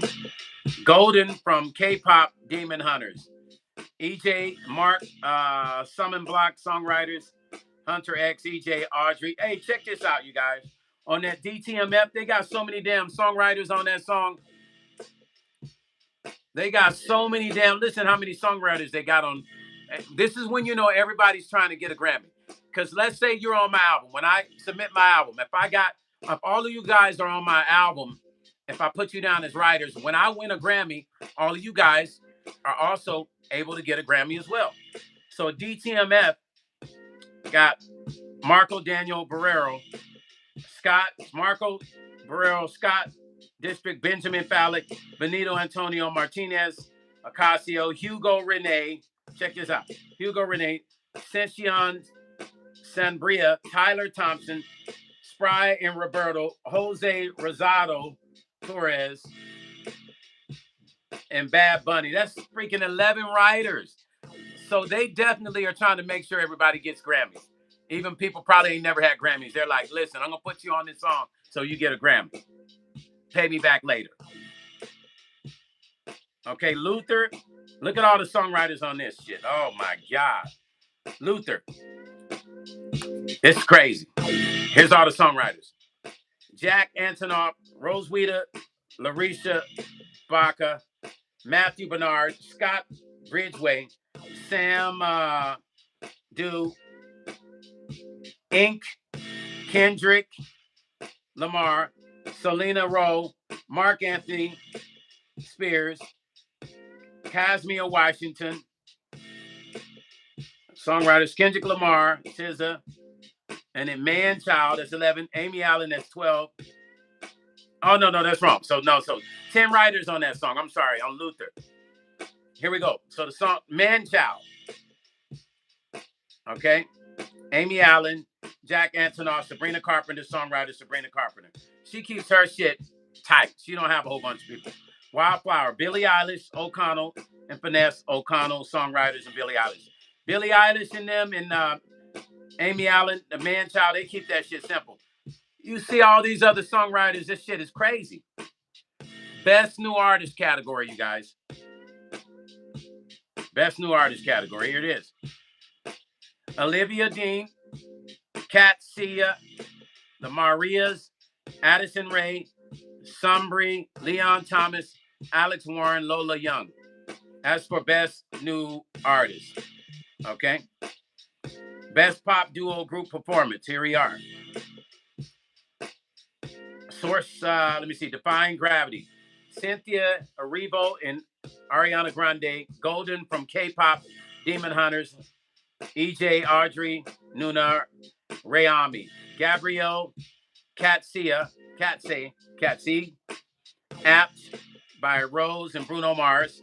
30 for 30, SZA with Kendrick. That is for Best Pop Duo Group Performance. Here it is, Best Pop Vocal Album. Swag by Justin Bieber. Man's Best Friend by Sabrina Carpenter. Something Beautiful by Miley Cyrus. Mayhem by Lady Gaga. I Tried Everything. Therapy Part 2 by Teddy Swims. Now that is for Best Pop Vocal Album. Okay. Here we go, you guys. Here's another one. Best Alternative Music Album. Sable Fable by Bon Iver. Songs of a Lost World by The Cure. Don't Tap the Glass by Tyler, the Creator. Moisturizers, Wet Leg. Ego Death at a Bachelorette Party by Haley Williams. That's a crazy ass title. Hold on, look at that title. Ego Death at a Bachelorette Party by Haley Williams. I don't know where they're coming up with these damn names these days.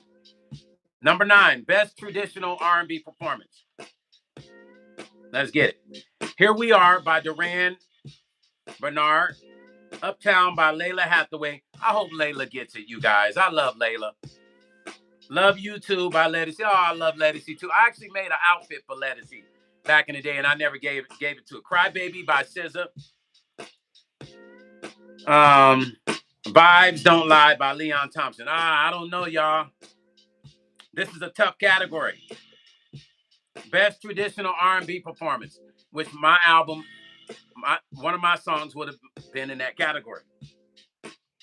Best Traditional R&B Performance. Here we are. Best R&B Song. Folded by Darius Dixon, Andre Harris, and Kalani Paris, and Donovan Knight, Chris Ridrick, Tynes, DeWitt Camille, Wilson, songwriters. Heart of a Woman, David Bishop. I love that song. David Bishop and Summer Walker, songwriter Summer Walker. It Depends. Nico Barron. Okay. It Depends by Nico Barron. Chris Brown, Ant Clemens, Efren Lopez Jr., Ryan Press, Brian Tiller, Elliot Trent, and DeJuan Wilter Jr., songwriters. Chris Brown featuring Bryson Tiller. Overqualified by James John Abraham Jr. and Duran Bernard. Songwriters Duran Bernard. Yes, It Is by Joris Banks, Lazario Andres, Camille, Mike Hector, Peter Lee Johnson, Rodney Jones Jr., Ali Pra, and Leon Thompson, songwriters. Number 11, Best Rap Album. Oh, I like that outfit. Glorious by Glorilla. God Does Like Ugly by Jid. Gen X by Kendrick Lamar. Chromecopia by Tyler, the Creator.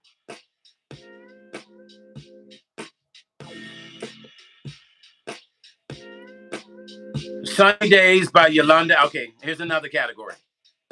12 Best Gospel Albums. Sunny Days by Yolanda Albums. You know Yolanda's going to win. Tasha Combs. Tasha by Tasha Combs Leonard. Live Breath Fight, Tamala Man. Live, Breathe, and Fight, Tamala Man. Only on the Road, Live by Ty Tribute. I don't know, Ty's off the hook too. Heart of Mine by Daryl Walls, PJ Morton. I don't know. That's a tough category. I don't know about that. I was saying Yolanda Adams at first, but I don't know. Everybody, PJ Morton, Ty Tribute, Tasha, everybody in that category. Tamala Man, that's going to be a tough one. And that's for Best Gospel Album. I don't know, you guys. That's a tough one. 13 Best Compilation Soundtrack for Visual Media.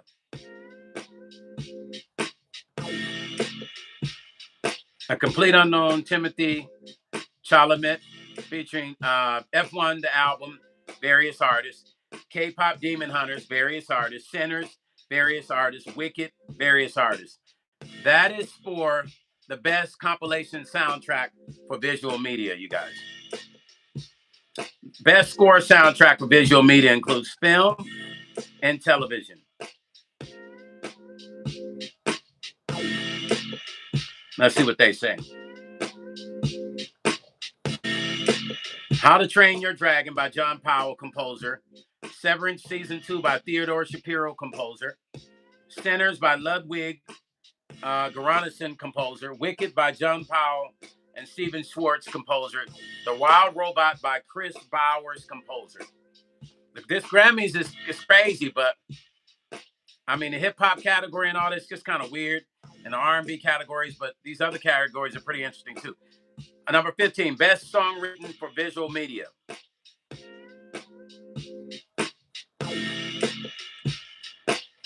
As Alive as You Need to Be from Tron Ares, Trent Reznor, and Atticus Ross, songwriters. 9 Inch Nails. Golden from K-Pop Demon Hunters, EJ and Mark. Man, they trying to get every category. These dudes' names is in every damn category. I've seen them in at least 4 categories. EJ and Mark, Son and Blick, songwriters. Audrey Noonan, Ray Ami. I Lied to You from the Sinners. Ludwig Göransson, Raphael Sadiq, songwriters. I didn't know Raphael.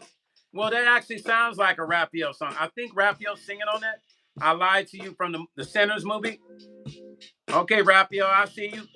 Never Too Late from Elton John. Never Too Late. Brandy Carlisle, Elton John, Bernie Taupin, and Andrew Watt, songwriters.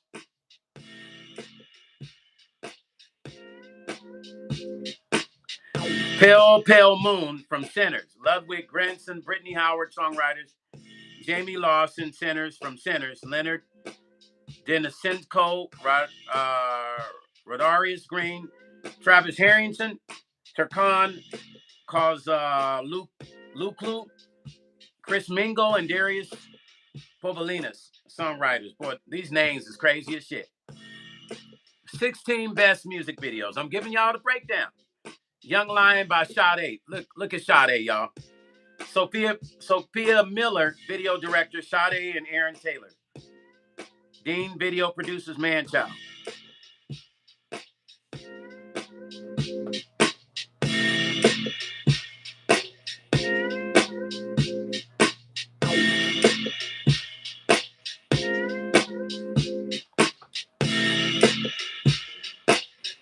Manchild by Sabrina Carpenter. Vania Heyman and Gal Muggy, video directors. Aiden Magarian, Nathan Sheemer, Nathan Scott Schofield, and video producers. For Manchild, you guys. So Be It by Clips. Producer Hannah Hussein. Video director Daniel Order. Video director again, Daniel Order. Anxiety, Doche. James Mackle. Video director Pablo Fieldman. Jolene Mendez. Sophia Sabella. Video producers Love. And video producers, I'm sorry. Sophia Sabella. And also their video producers as well as directors. Love by OK Go, Aaron Duffy, Miguel Espada, and Damian Calas Jr. Video directors, Petra Amin, and video producers. So all of their video directors and producers. Yeah, this year's Grammys is kind of like, okay. And that is the whole list for the Grammys, you guys. That is the breakdown. So we're going to see what happens. I predict Chris Brown is going to get, hold on, let me go back. I don't know. Maybe I'll take that back. Best R&B song, hold on. I'm leaning, hold on. I'm leaning more towards, I don't know, you guys. This is tough, man. Okay, let me go back to another one. I'm more predictable. I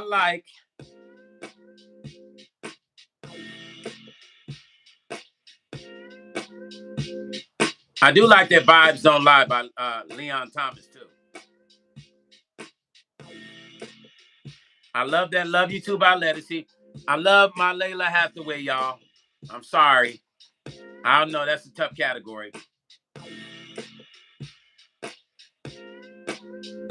Yeah, this is going to be crazy. But a strange categories, though.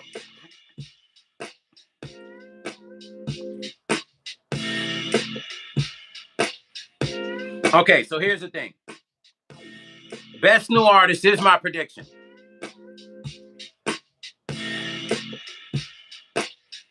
Leon Thompson for Best New Artist. The Mutt song. I'm a dog, I'm a mutt. I'm a mutt. Because that reminds me of a record I would do. I remember when I first heard that song, Meech and I was headed to the interview at KBLA. And Meech was driving through the mountains, and we all were in the car, and he started bumping. I was like, who is that? And he told me. I said, yo, that's my joint, because it reminded me of a record that I would do, that I would write and produce. I predict Leon Thompson for Best New Artist. Best New Artist, Leon Thompson. Remember I said it. Leon Thompson, Best New. If I'm wrong, I'm wrong.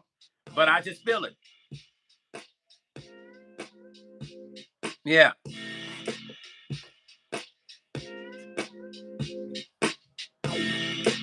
I'm sticking with Leon Thompson.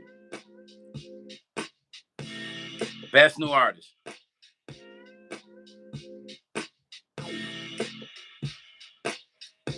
Now, in this one category here, Album of the Year is a crazy category. I don't really know. It's so many. You got Lady Gaga, Kendrick Lamar.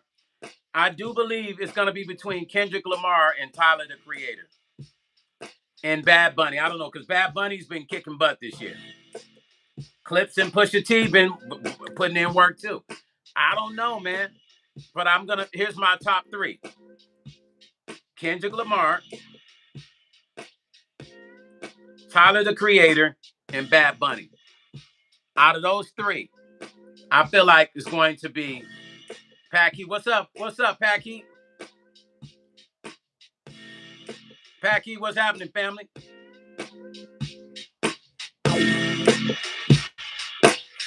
Nikki said Chris Brown is definitely going to get an award, and it's a tough decision. Now, Nikki, last year, my brother and the company that he has, that I work for, took home Album of the Year for the 11/11 album. My brother did. Him and Molly Mall took home Album of the Year with Chris Brown. I feel pretty good, Packy. Good to see you on here. Yeah. You say you agree with me, A Major? Listen. So out of those three, you got Kendrick Lamar, Bad Bunny, and Tyler the Creator. Those are my top three that I think is gonna fall under those three. But if I was to pick out of those three who I think is gonna win, they're gonna throw you off. I believe it's going to be Kendrick Lamar. That's what I believe. I believe it's Kendrick Lamar. Yeah, Nikki 11/11 album.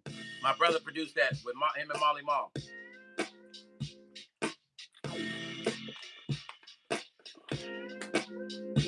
I believe Kendrick Lamar is taking that home, y'all. Album of the Year, Kendrick Lamar. I'm just saying. Hey, single of the year, song of the year, Pack Heat. Song of the year, y'all. Pack Heat taking on that song of the year. Hip hop song of the year. We're going to put it out there.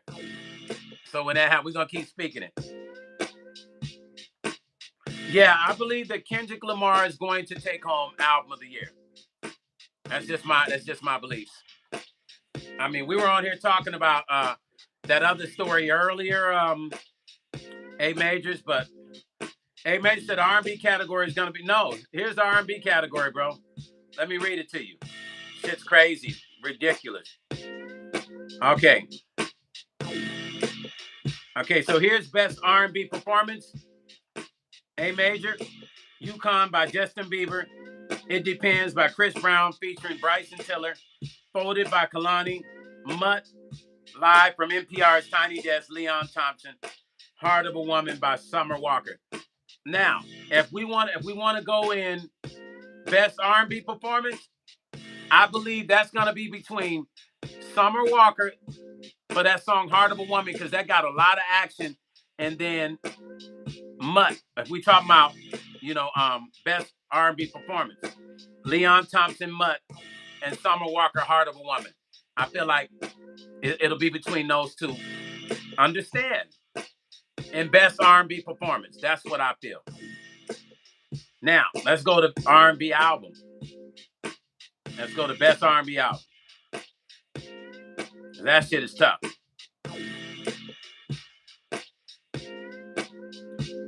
Now, Best Traditional R&B Performance. Here we go. A Major. Duran Bernard. Here we go. Here we are. Uptown by Layla Hathaway. Love You Too by Ledisi. Cry Baby by SZA. Vibes Don't Lie. To me, now here's the thing. Uptown by Layla and Ledisi, their records don't sound nothing like these younger artists' records, so I don't know how they threw. And Leon Thompson, okay, Vibes Don't Lie. He's in a good place. But Cry Baby by SZA, and I don't know why they threw SZA in that category. I don't even understand how she got in the Best Traditional R&B category. I don't know. That's just stone talking. Here's Best R&B Song. A Major. Folded by Darius Dixon. Heart of a Woman. Again by Summer Walker.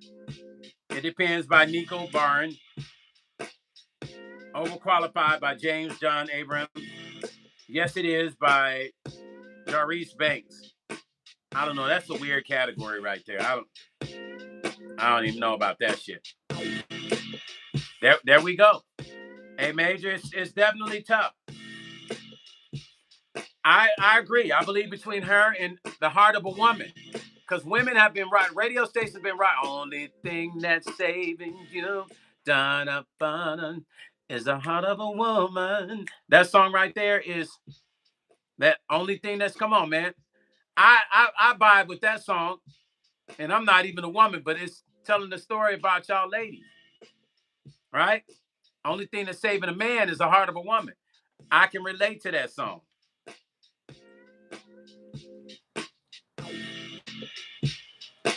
Mud in the Heart of a Woman and Best R&B Performance. I believe it's between those two. Pac Heat, Hip Hop Single of the Year. Best song, best hip hop song of the year, Pac Heat.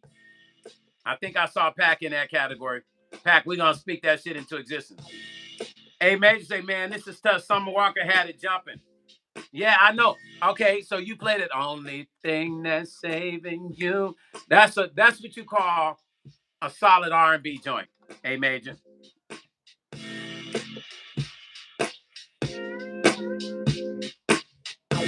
That is a tough category.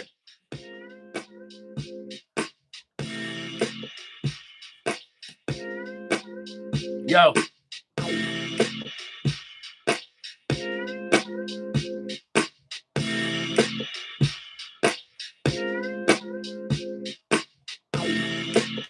Yeah, that's definitely a tough category.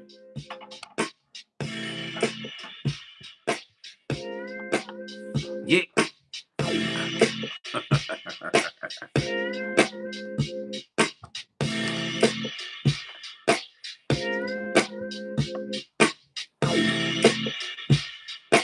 It's going to be crazy, but listen, I want you to understand, the Grammys are political.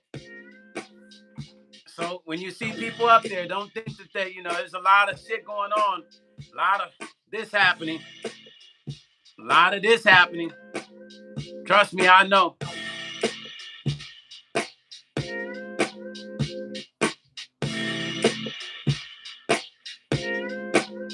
Yes, sir, Brother Packy. Nikki, you love summer? Nikki say, I love summer and I play.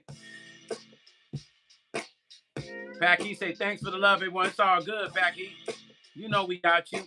The Grammys are about this. I want y'all to know. For all you artists who think you just gonna become a member of the Grammys and and then you're gonna get a Grammy. I know this one girl, she's an artist, right? I swear to you. She thinks that she's gonna walk away with a Grammy. She just really believes. And probably if she had to, she would sleep with everybody it would take to get a Grammy. That's how obsessed she is with getting a Grammy. I'm not even making this up. She believes that she can become a member and be a part of a chapter, and in whatever her area is, and then she gonna get a Grammy. These artists, man, people think it's that easy to just get a Grammy. That shit ain't easy. She would sleep her way if they told her this is what you gotta do to get a Grammy. She gonna do it. If they ever tell her, you want a Grammy? Come on over here. It's about 42 of us. Come on over here. And, do your thing, and we're gonna make sure you get a nomination at least. She would do it. I kid you not. I'm not making this up. She would sleep for Grammy. She had that sign up. We'll sleep for Grammy.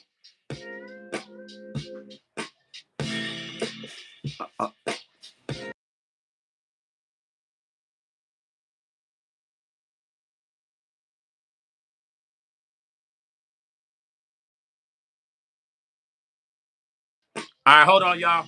Don't go nowhere.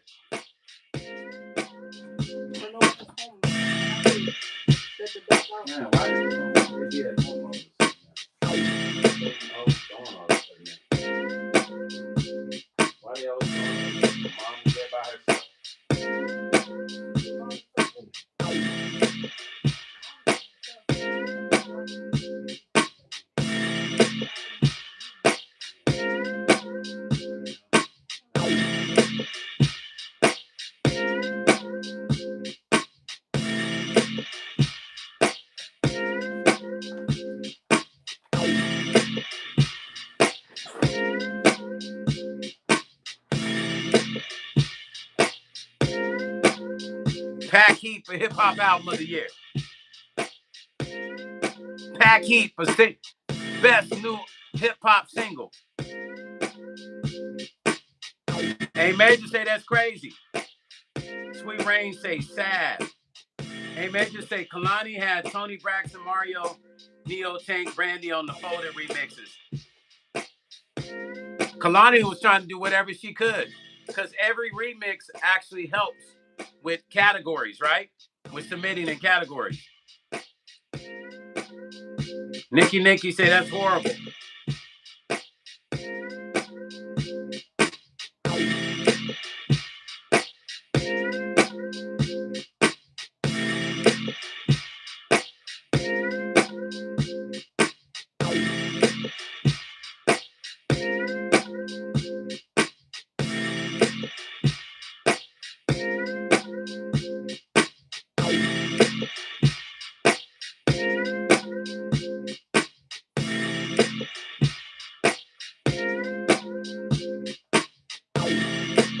Hey, Cherry P say I know Compton will win.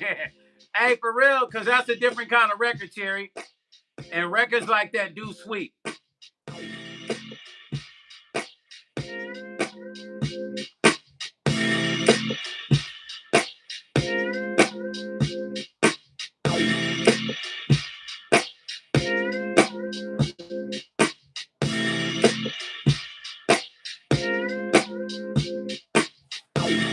Hold up.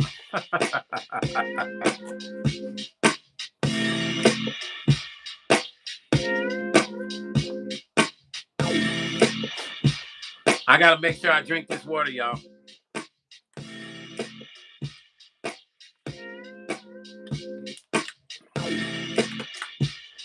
Y'all hear that beat I'm rocking in the background?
Y'all like, what's Stone doing? Yay, hey.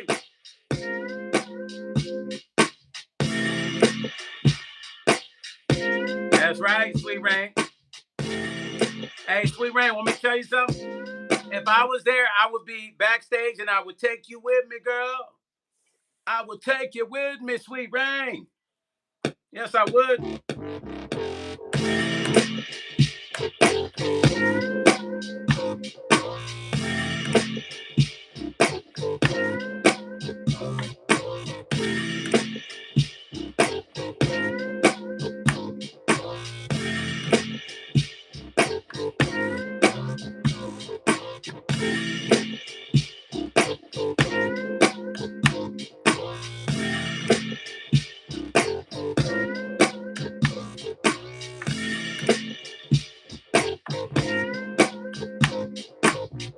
Y'all say Stone to stop talking. I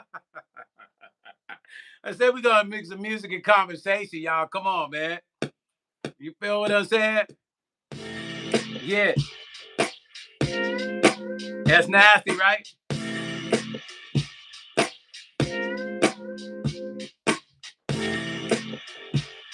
Hey, Major say that's fire, y'all.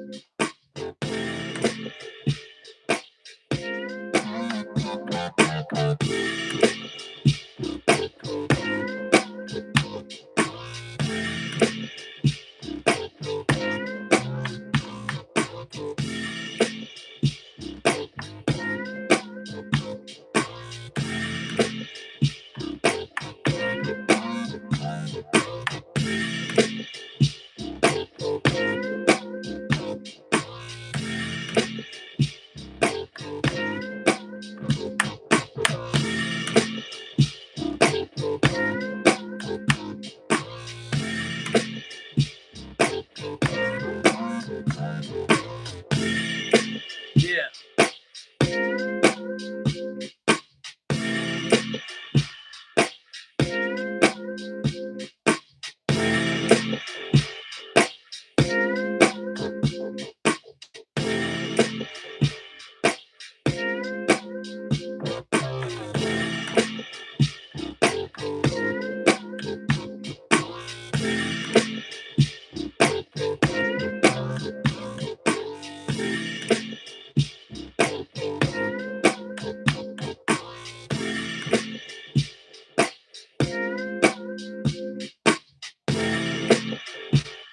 Oh yeah, most definitely, hey Major.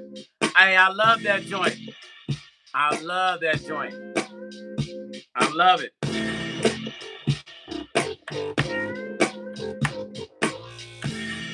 Oh, thank you, hey Major.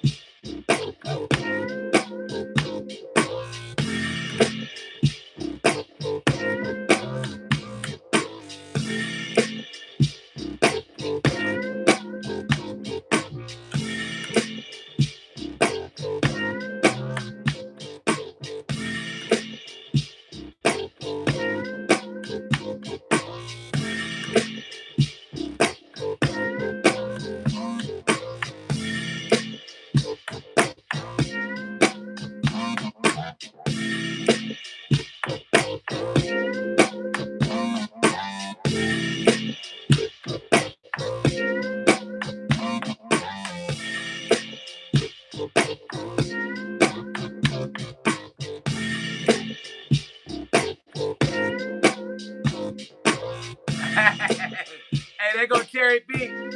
Cherry P say, Humpty Dumpty man, Sally head crack falling from a tree, blowing weed like a cigarette fiend, needing the codeine, let's pass the serene. Calm down, y'all, that was just a dream. Cherry P, why you messing with him this tonight, Cherry? Cherry always coming with some sweet verses, though.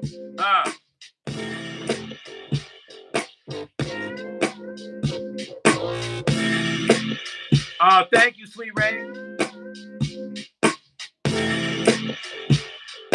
Sweet Ray, thank you so much. I appreciate you. Yeah, it is a group. But look, wait till I write something. Watch what I write to this. Because I did this earlier, but watch what I write to.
On the downbeat.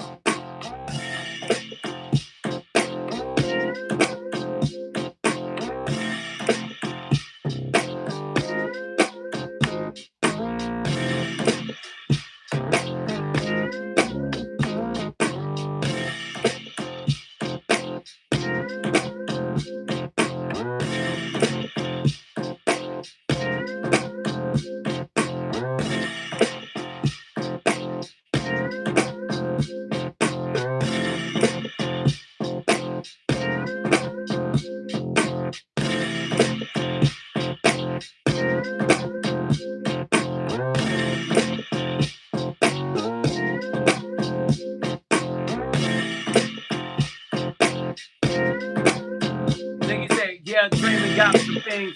We even know how to dream together.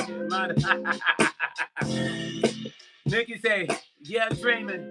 Yeah, she say, yeah, dreaming. Got some things. They don't know how to dream. Yeah, they mind tough. Hey, Nikki. She writing her flow out, y'all. Go ahead, Nikki.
That's when you got the group on the whole band rocking.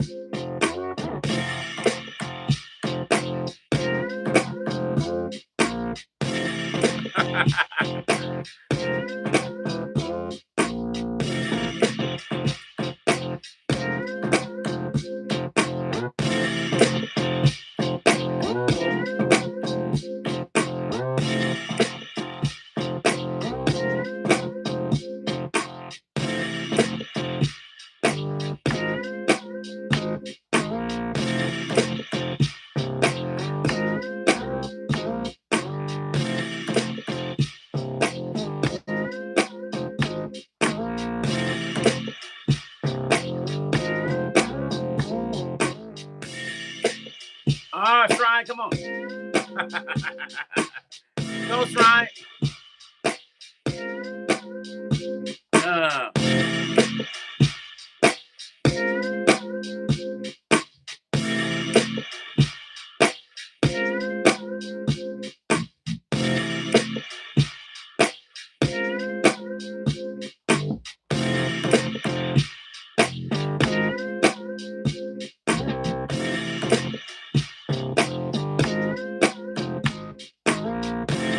Depression Talks, what's up?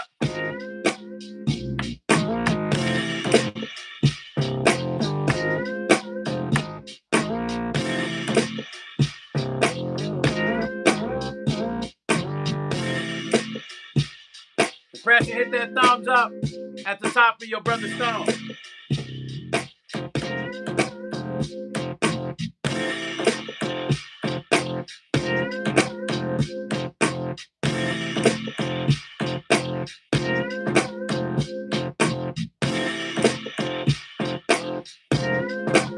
I don't know, I could actually do that bass on a downbeat like that.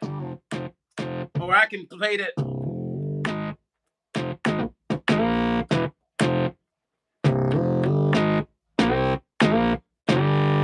Or I could just do that.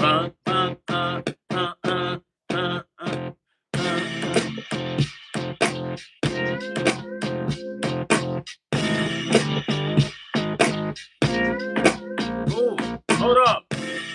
I don't know, that might work. Sabotage. Sabotage, you're going to be mad at me, man, family. I'm so sorry, man. I got to call you and my boy in the Bay. And you know what? I promise you, when I get off this live tonight, I'm calling you. As soon as I get off this live.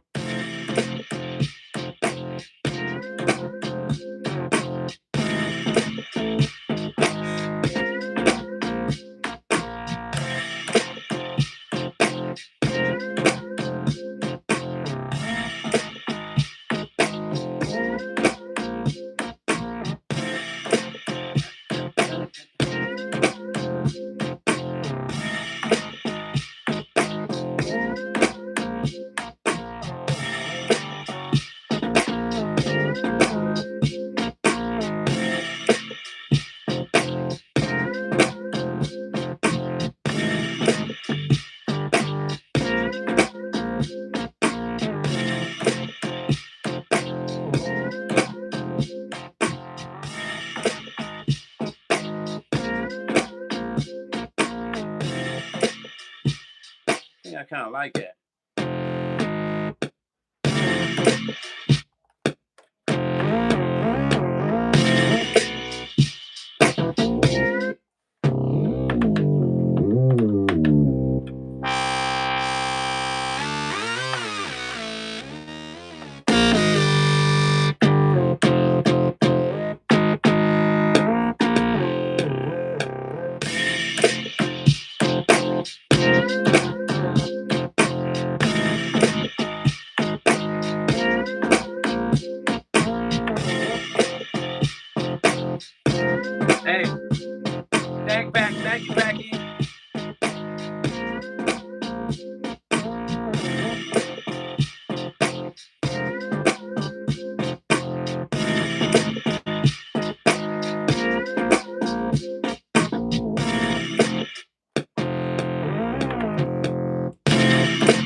that, y'all.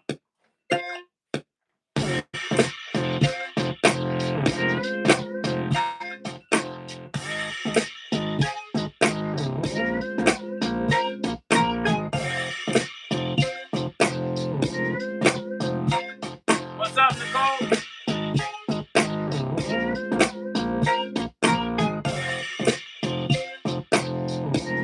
Hey, Nicole, what's happening? Hit that thumbs up as you come into the live, y'all. Hit that thumbs up when you come into the live. Feel what I'm saying?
Nikki, what you doing over there, Nikki?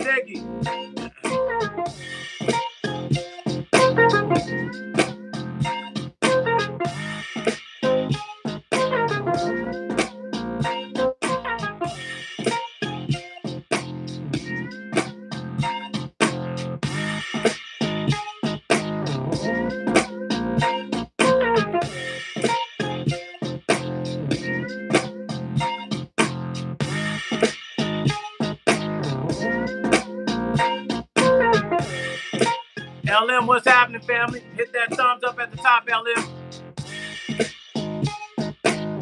Good to see you in here, LM.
All right, Cherry P.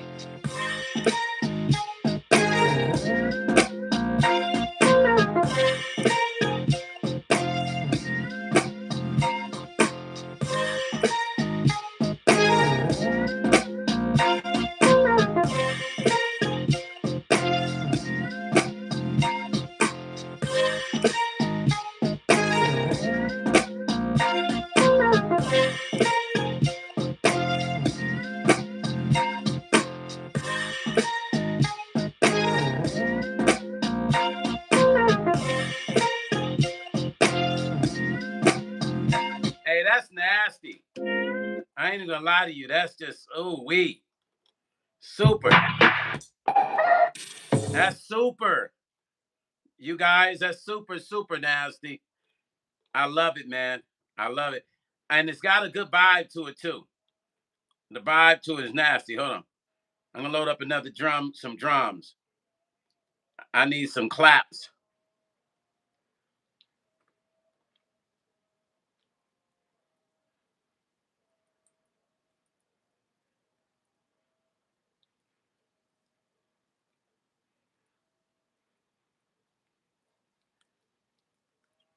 I'm loading up some claps, y'all.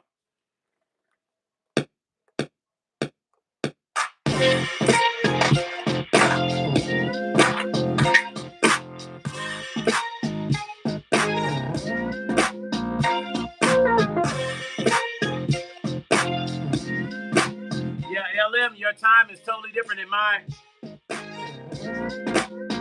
Yo. This track is real funky, y'all. It's got that funk.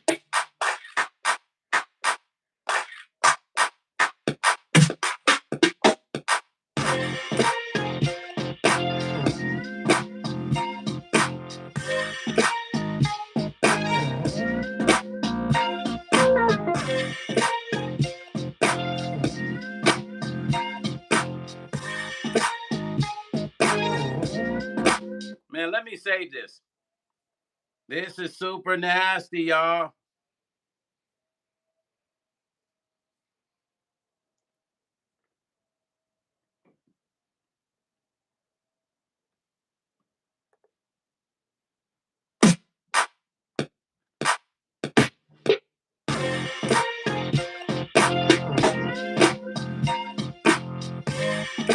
Yeah.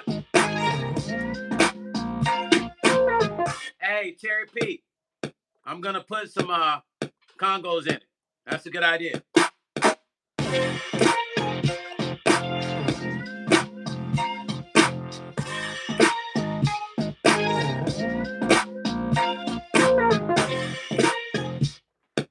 Good idea, Cherry. Let me find something. I wish I had the ones I had here. Nate from the Stone City Band, he has them. Or I would mic the real ones and play it in. Cherry.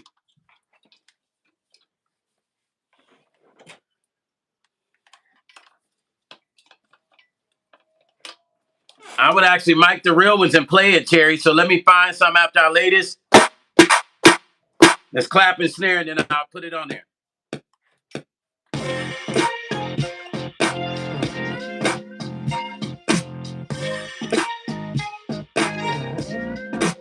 Do it again.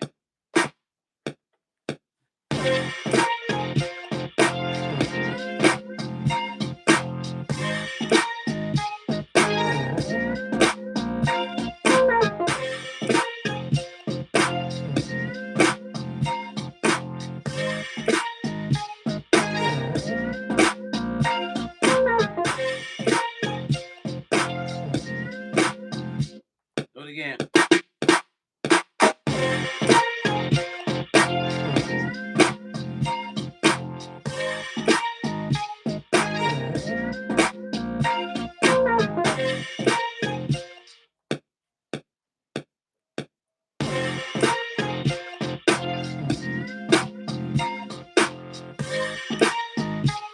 Hit that thumbs up if you're coming across the live. Let's go.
I don't hear the kid.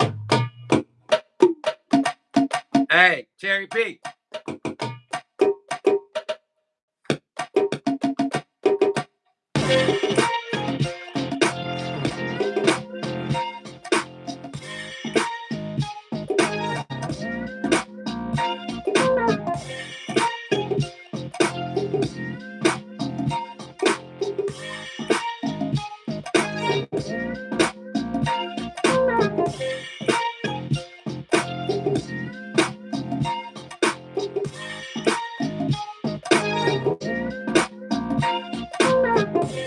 Yeah, I'm throwing that in there, Cherry.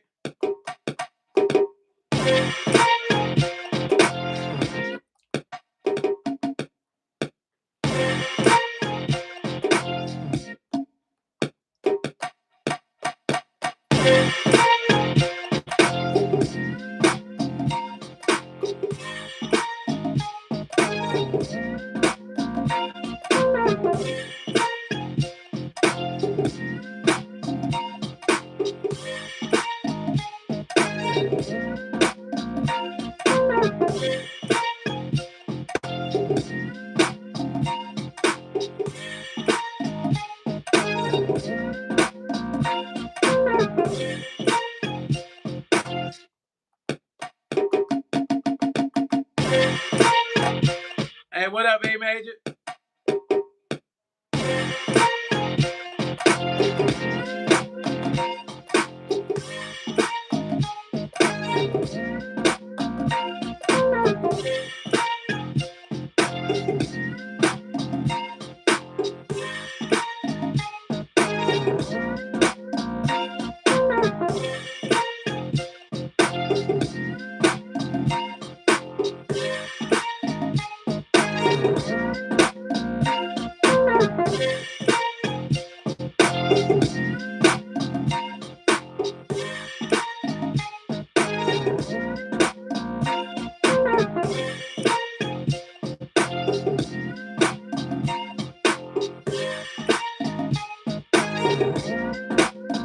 Let's do that again.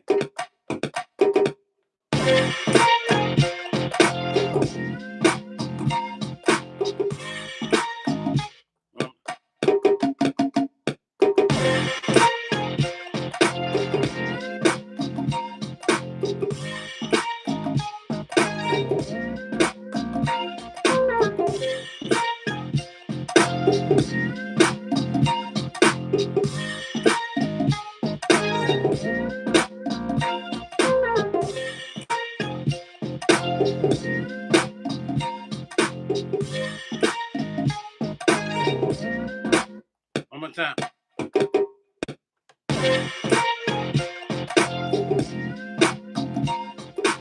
Ah. Sweet Rain.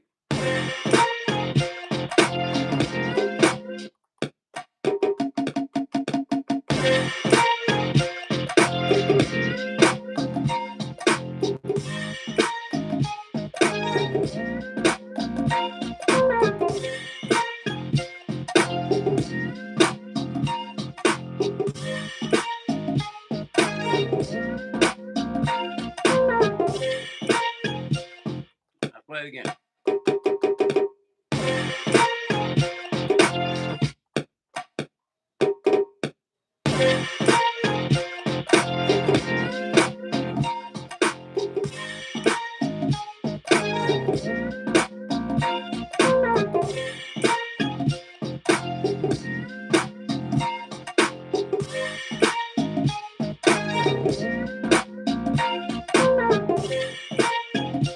One more time. I'm going to play it again.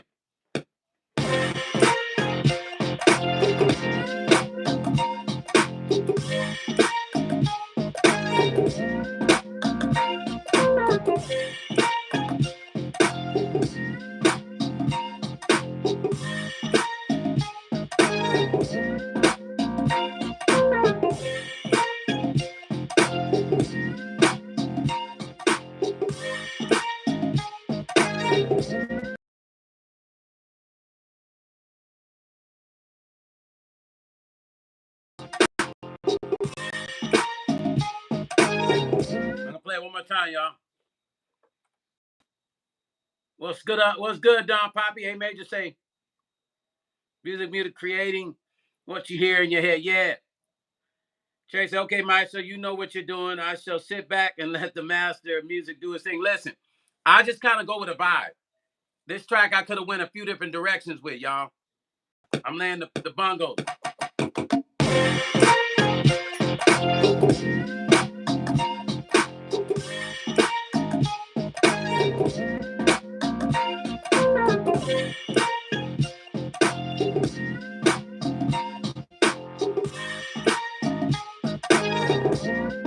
Play it again.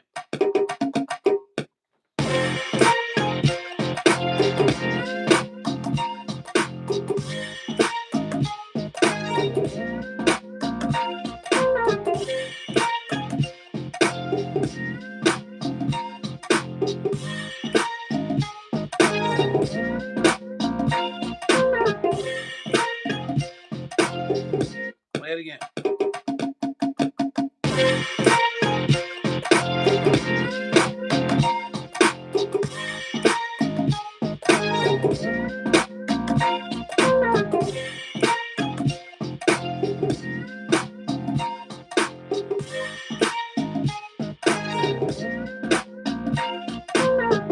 Now, what I did was I took off the quantizing off of it because for some reason, as I was trying to quantize it, I don't know, it's doing weird shit. So I just took the quantizing off of it. Just called it a day. You feel what I'm saying? Here we go.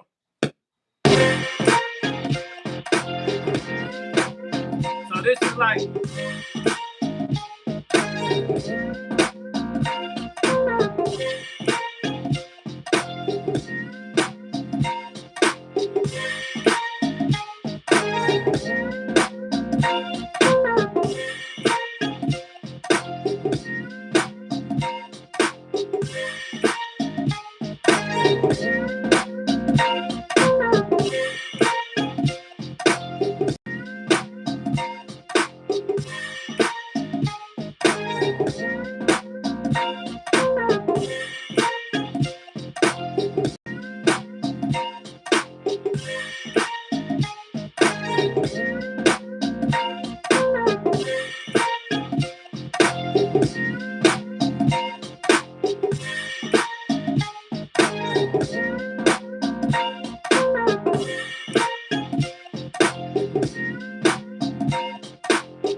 Oh, so nasty.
I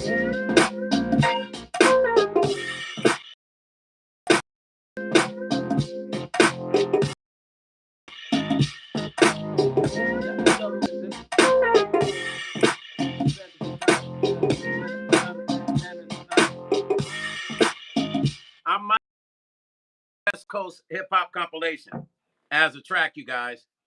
I might make this a track, one of the tracks that'll go out to one of the artists. Shrine said no, but I will have a listen.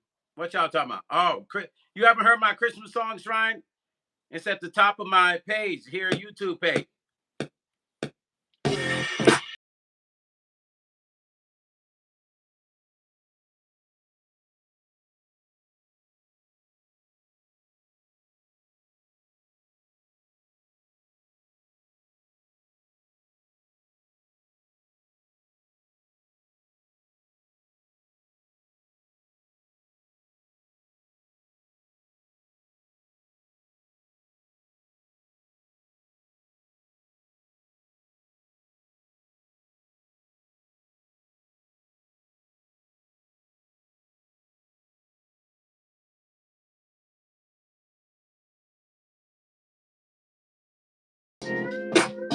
You can't hear?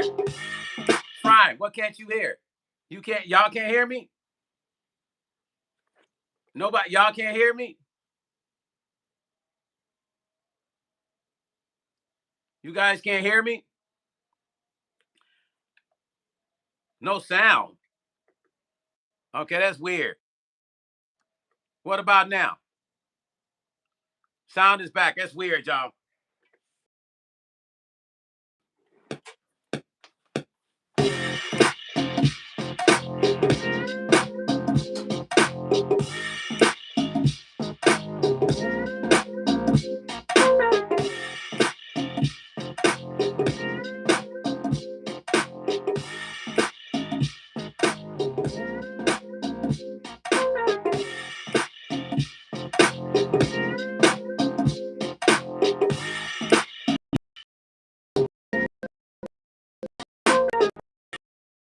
Y'all can hear now? That was weird. I'm saying that this should go on the West Coast compilation. Listen, we're rolling through the West and the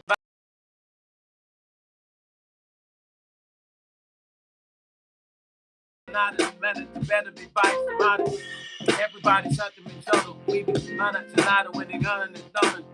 Western Canada and the red and the ton. Last night we got 100 when you kick him in total. We say.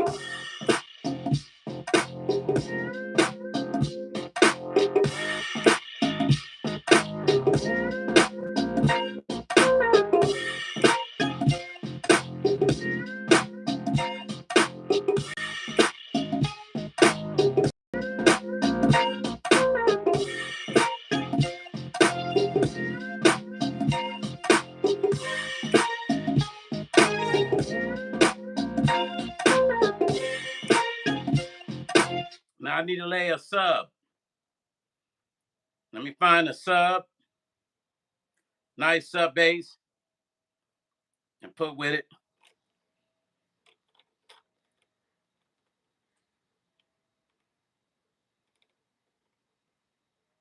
Sub Factory. We're going to find a sub to go with it. That's weird you guys couldn't hear it.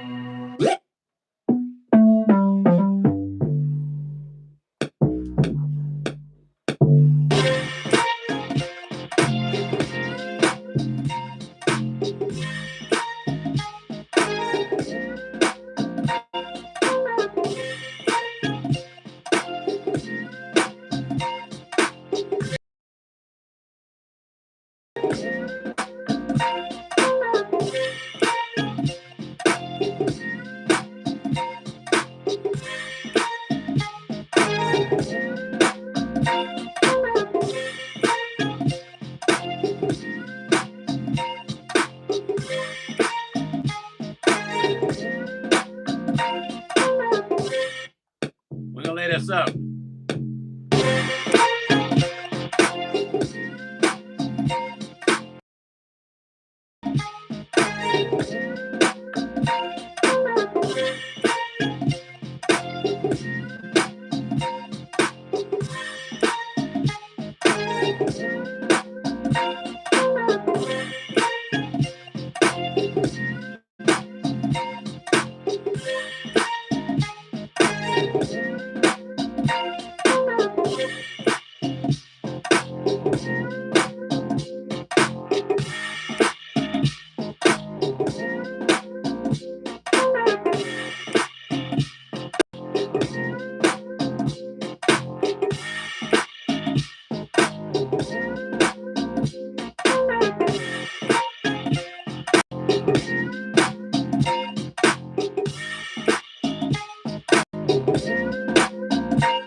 want to keep this compilation a classic West Coast sounding compilation, right? So I feel like this fits it because the other tracks I have, they all fit that vibe, right? So I feel like this fits it.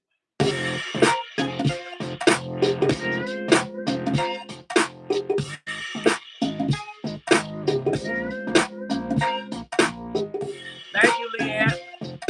You can hear them rapping on it though. You can imagine it. Huh. Picture me love when I be talking about it. West Coast love, I'm in the bound about it. Looking for the girl, Venice Beach on a Sunday. Betty, baby, put it to money. Nice money, and I'm looking for better. I'm still sleep till the one about it, sipping and thought it. Sipping on the night, bitches been fighting. Alice got me confetted by the winter be baby. She got it. Maybe she got it to pattern the better. She gives me better to West Coast, better than better. So much in love with the better for the designer. Feeling like she got it better, be better to find it out.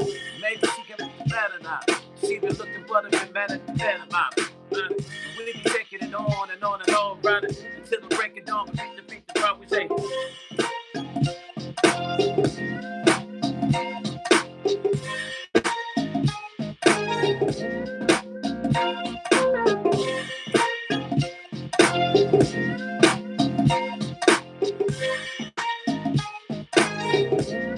Break it down.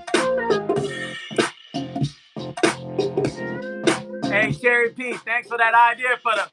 Thank you. The Kungas.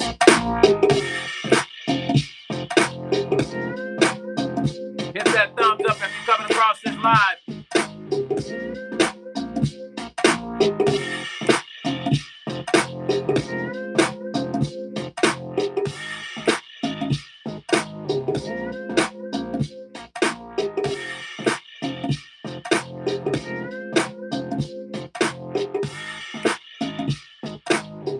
Right, Cherry P?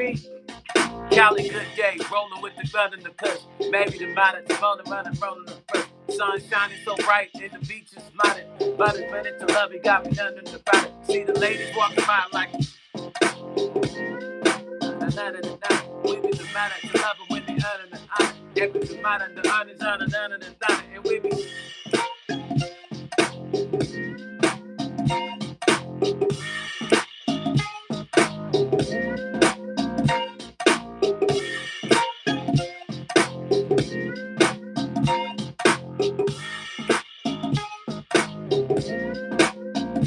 Saturday.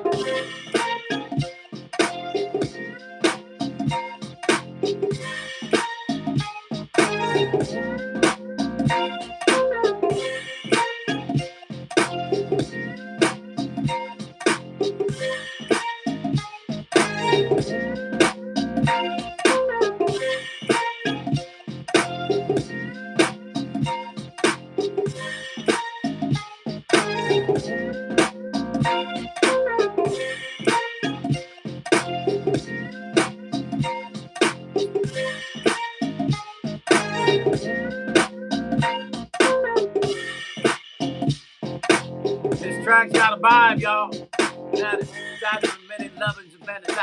Maybe I've been meditating, now I'm mumbling, but I don't rap it. I'm a singer with meditating, meditating and focus on the words, wicked, meditating, the wicked, meditating, the word you say.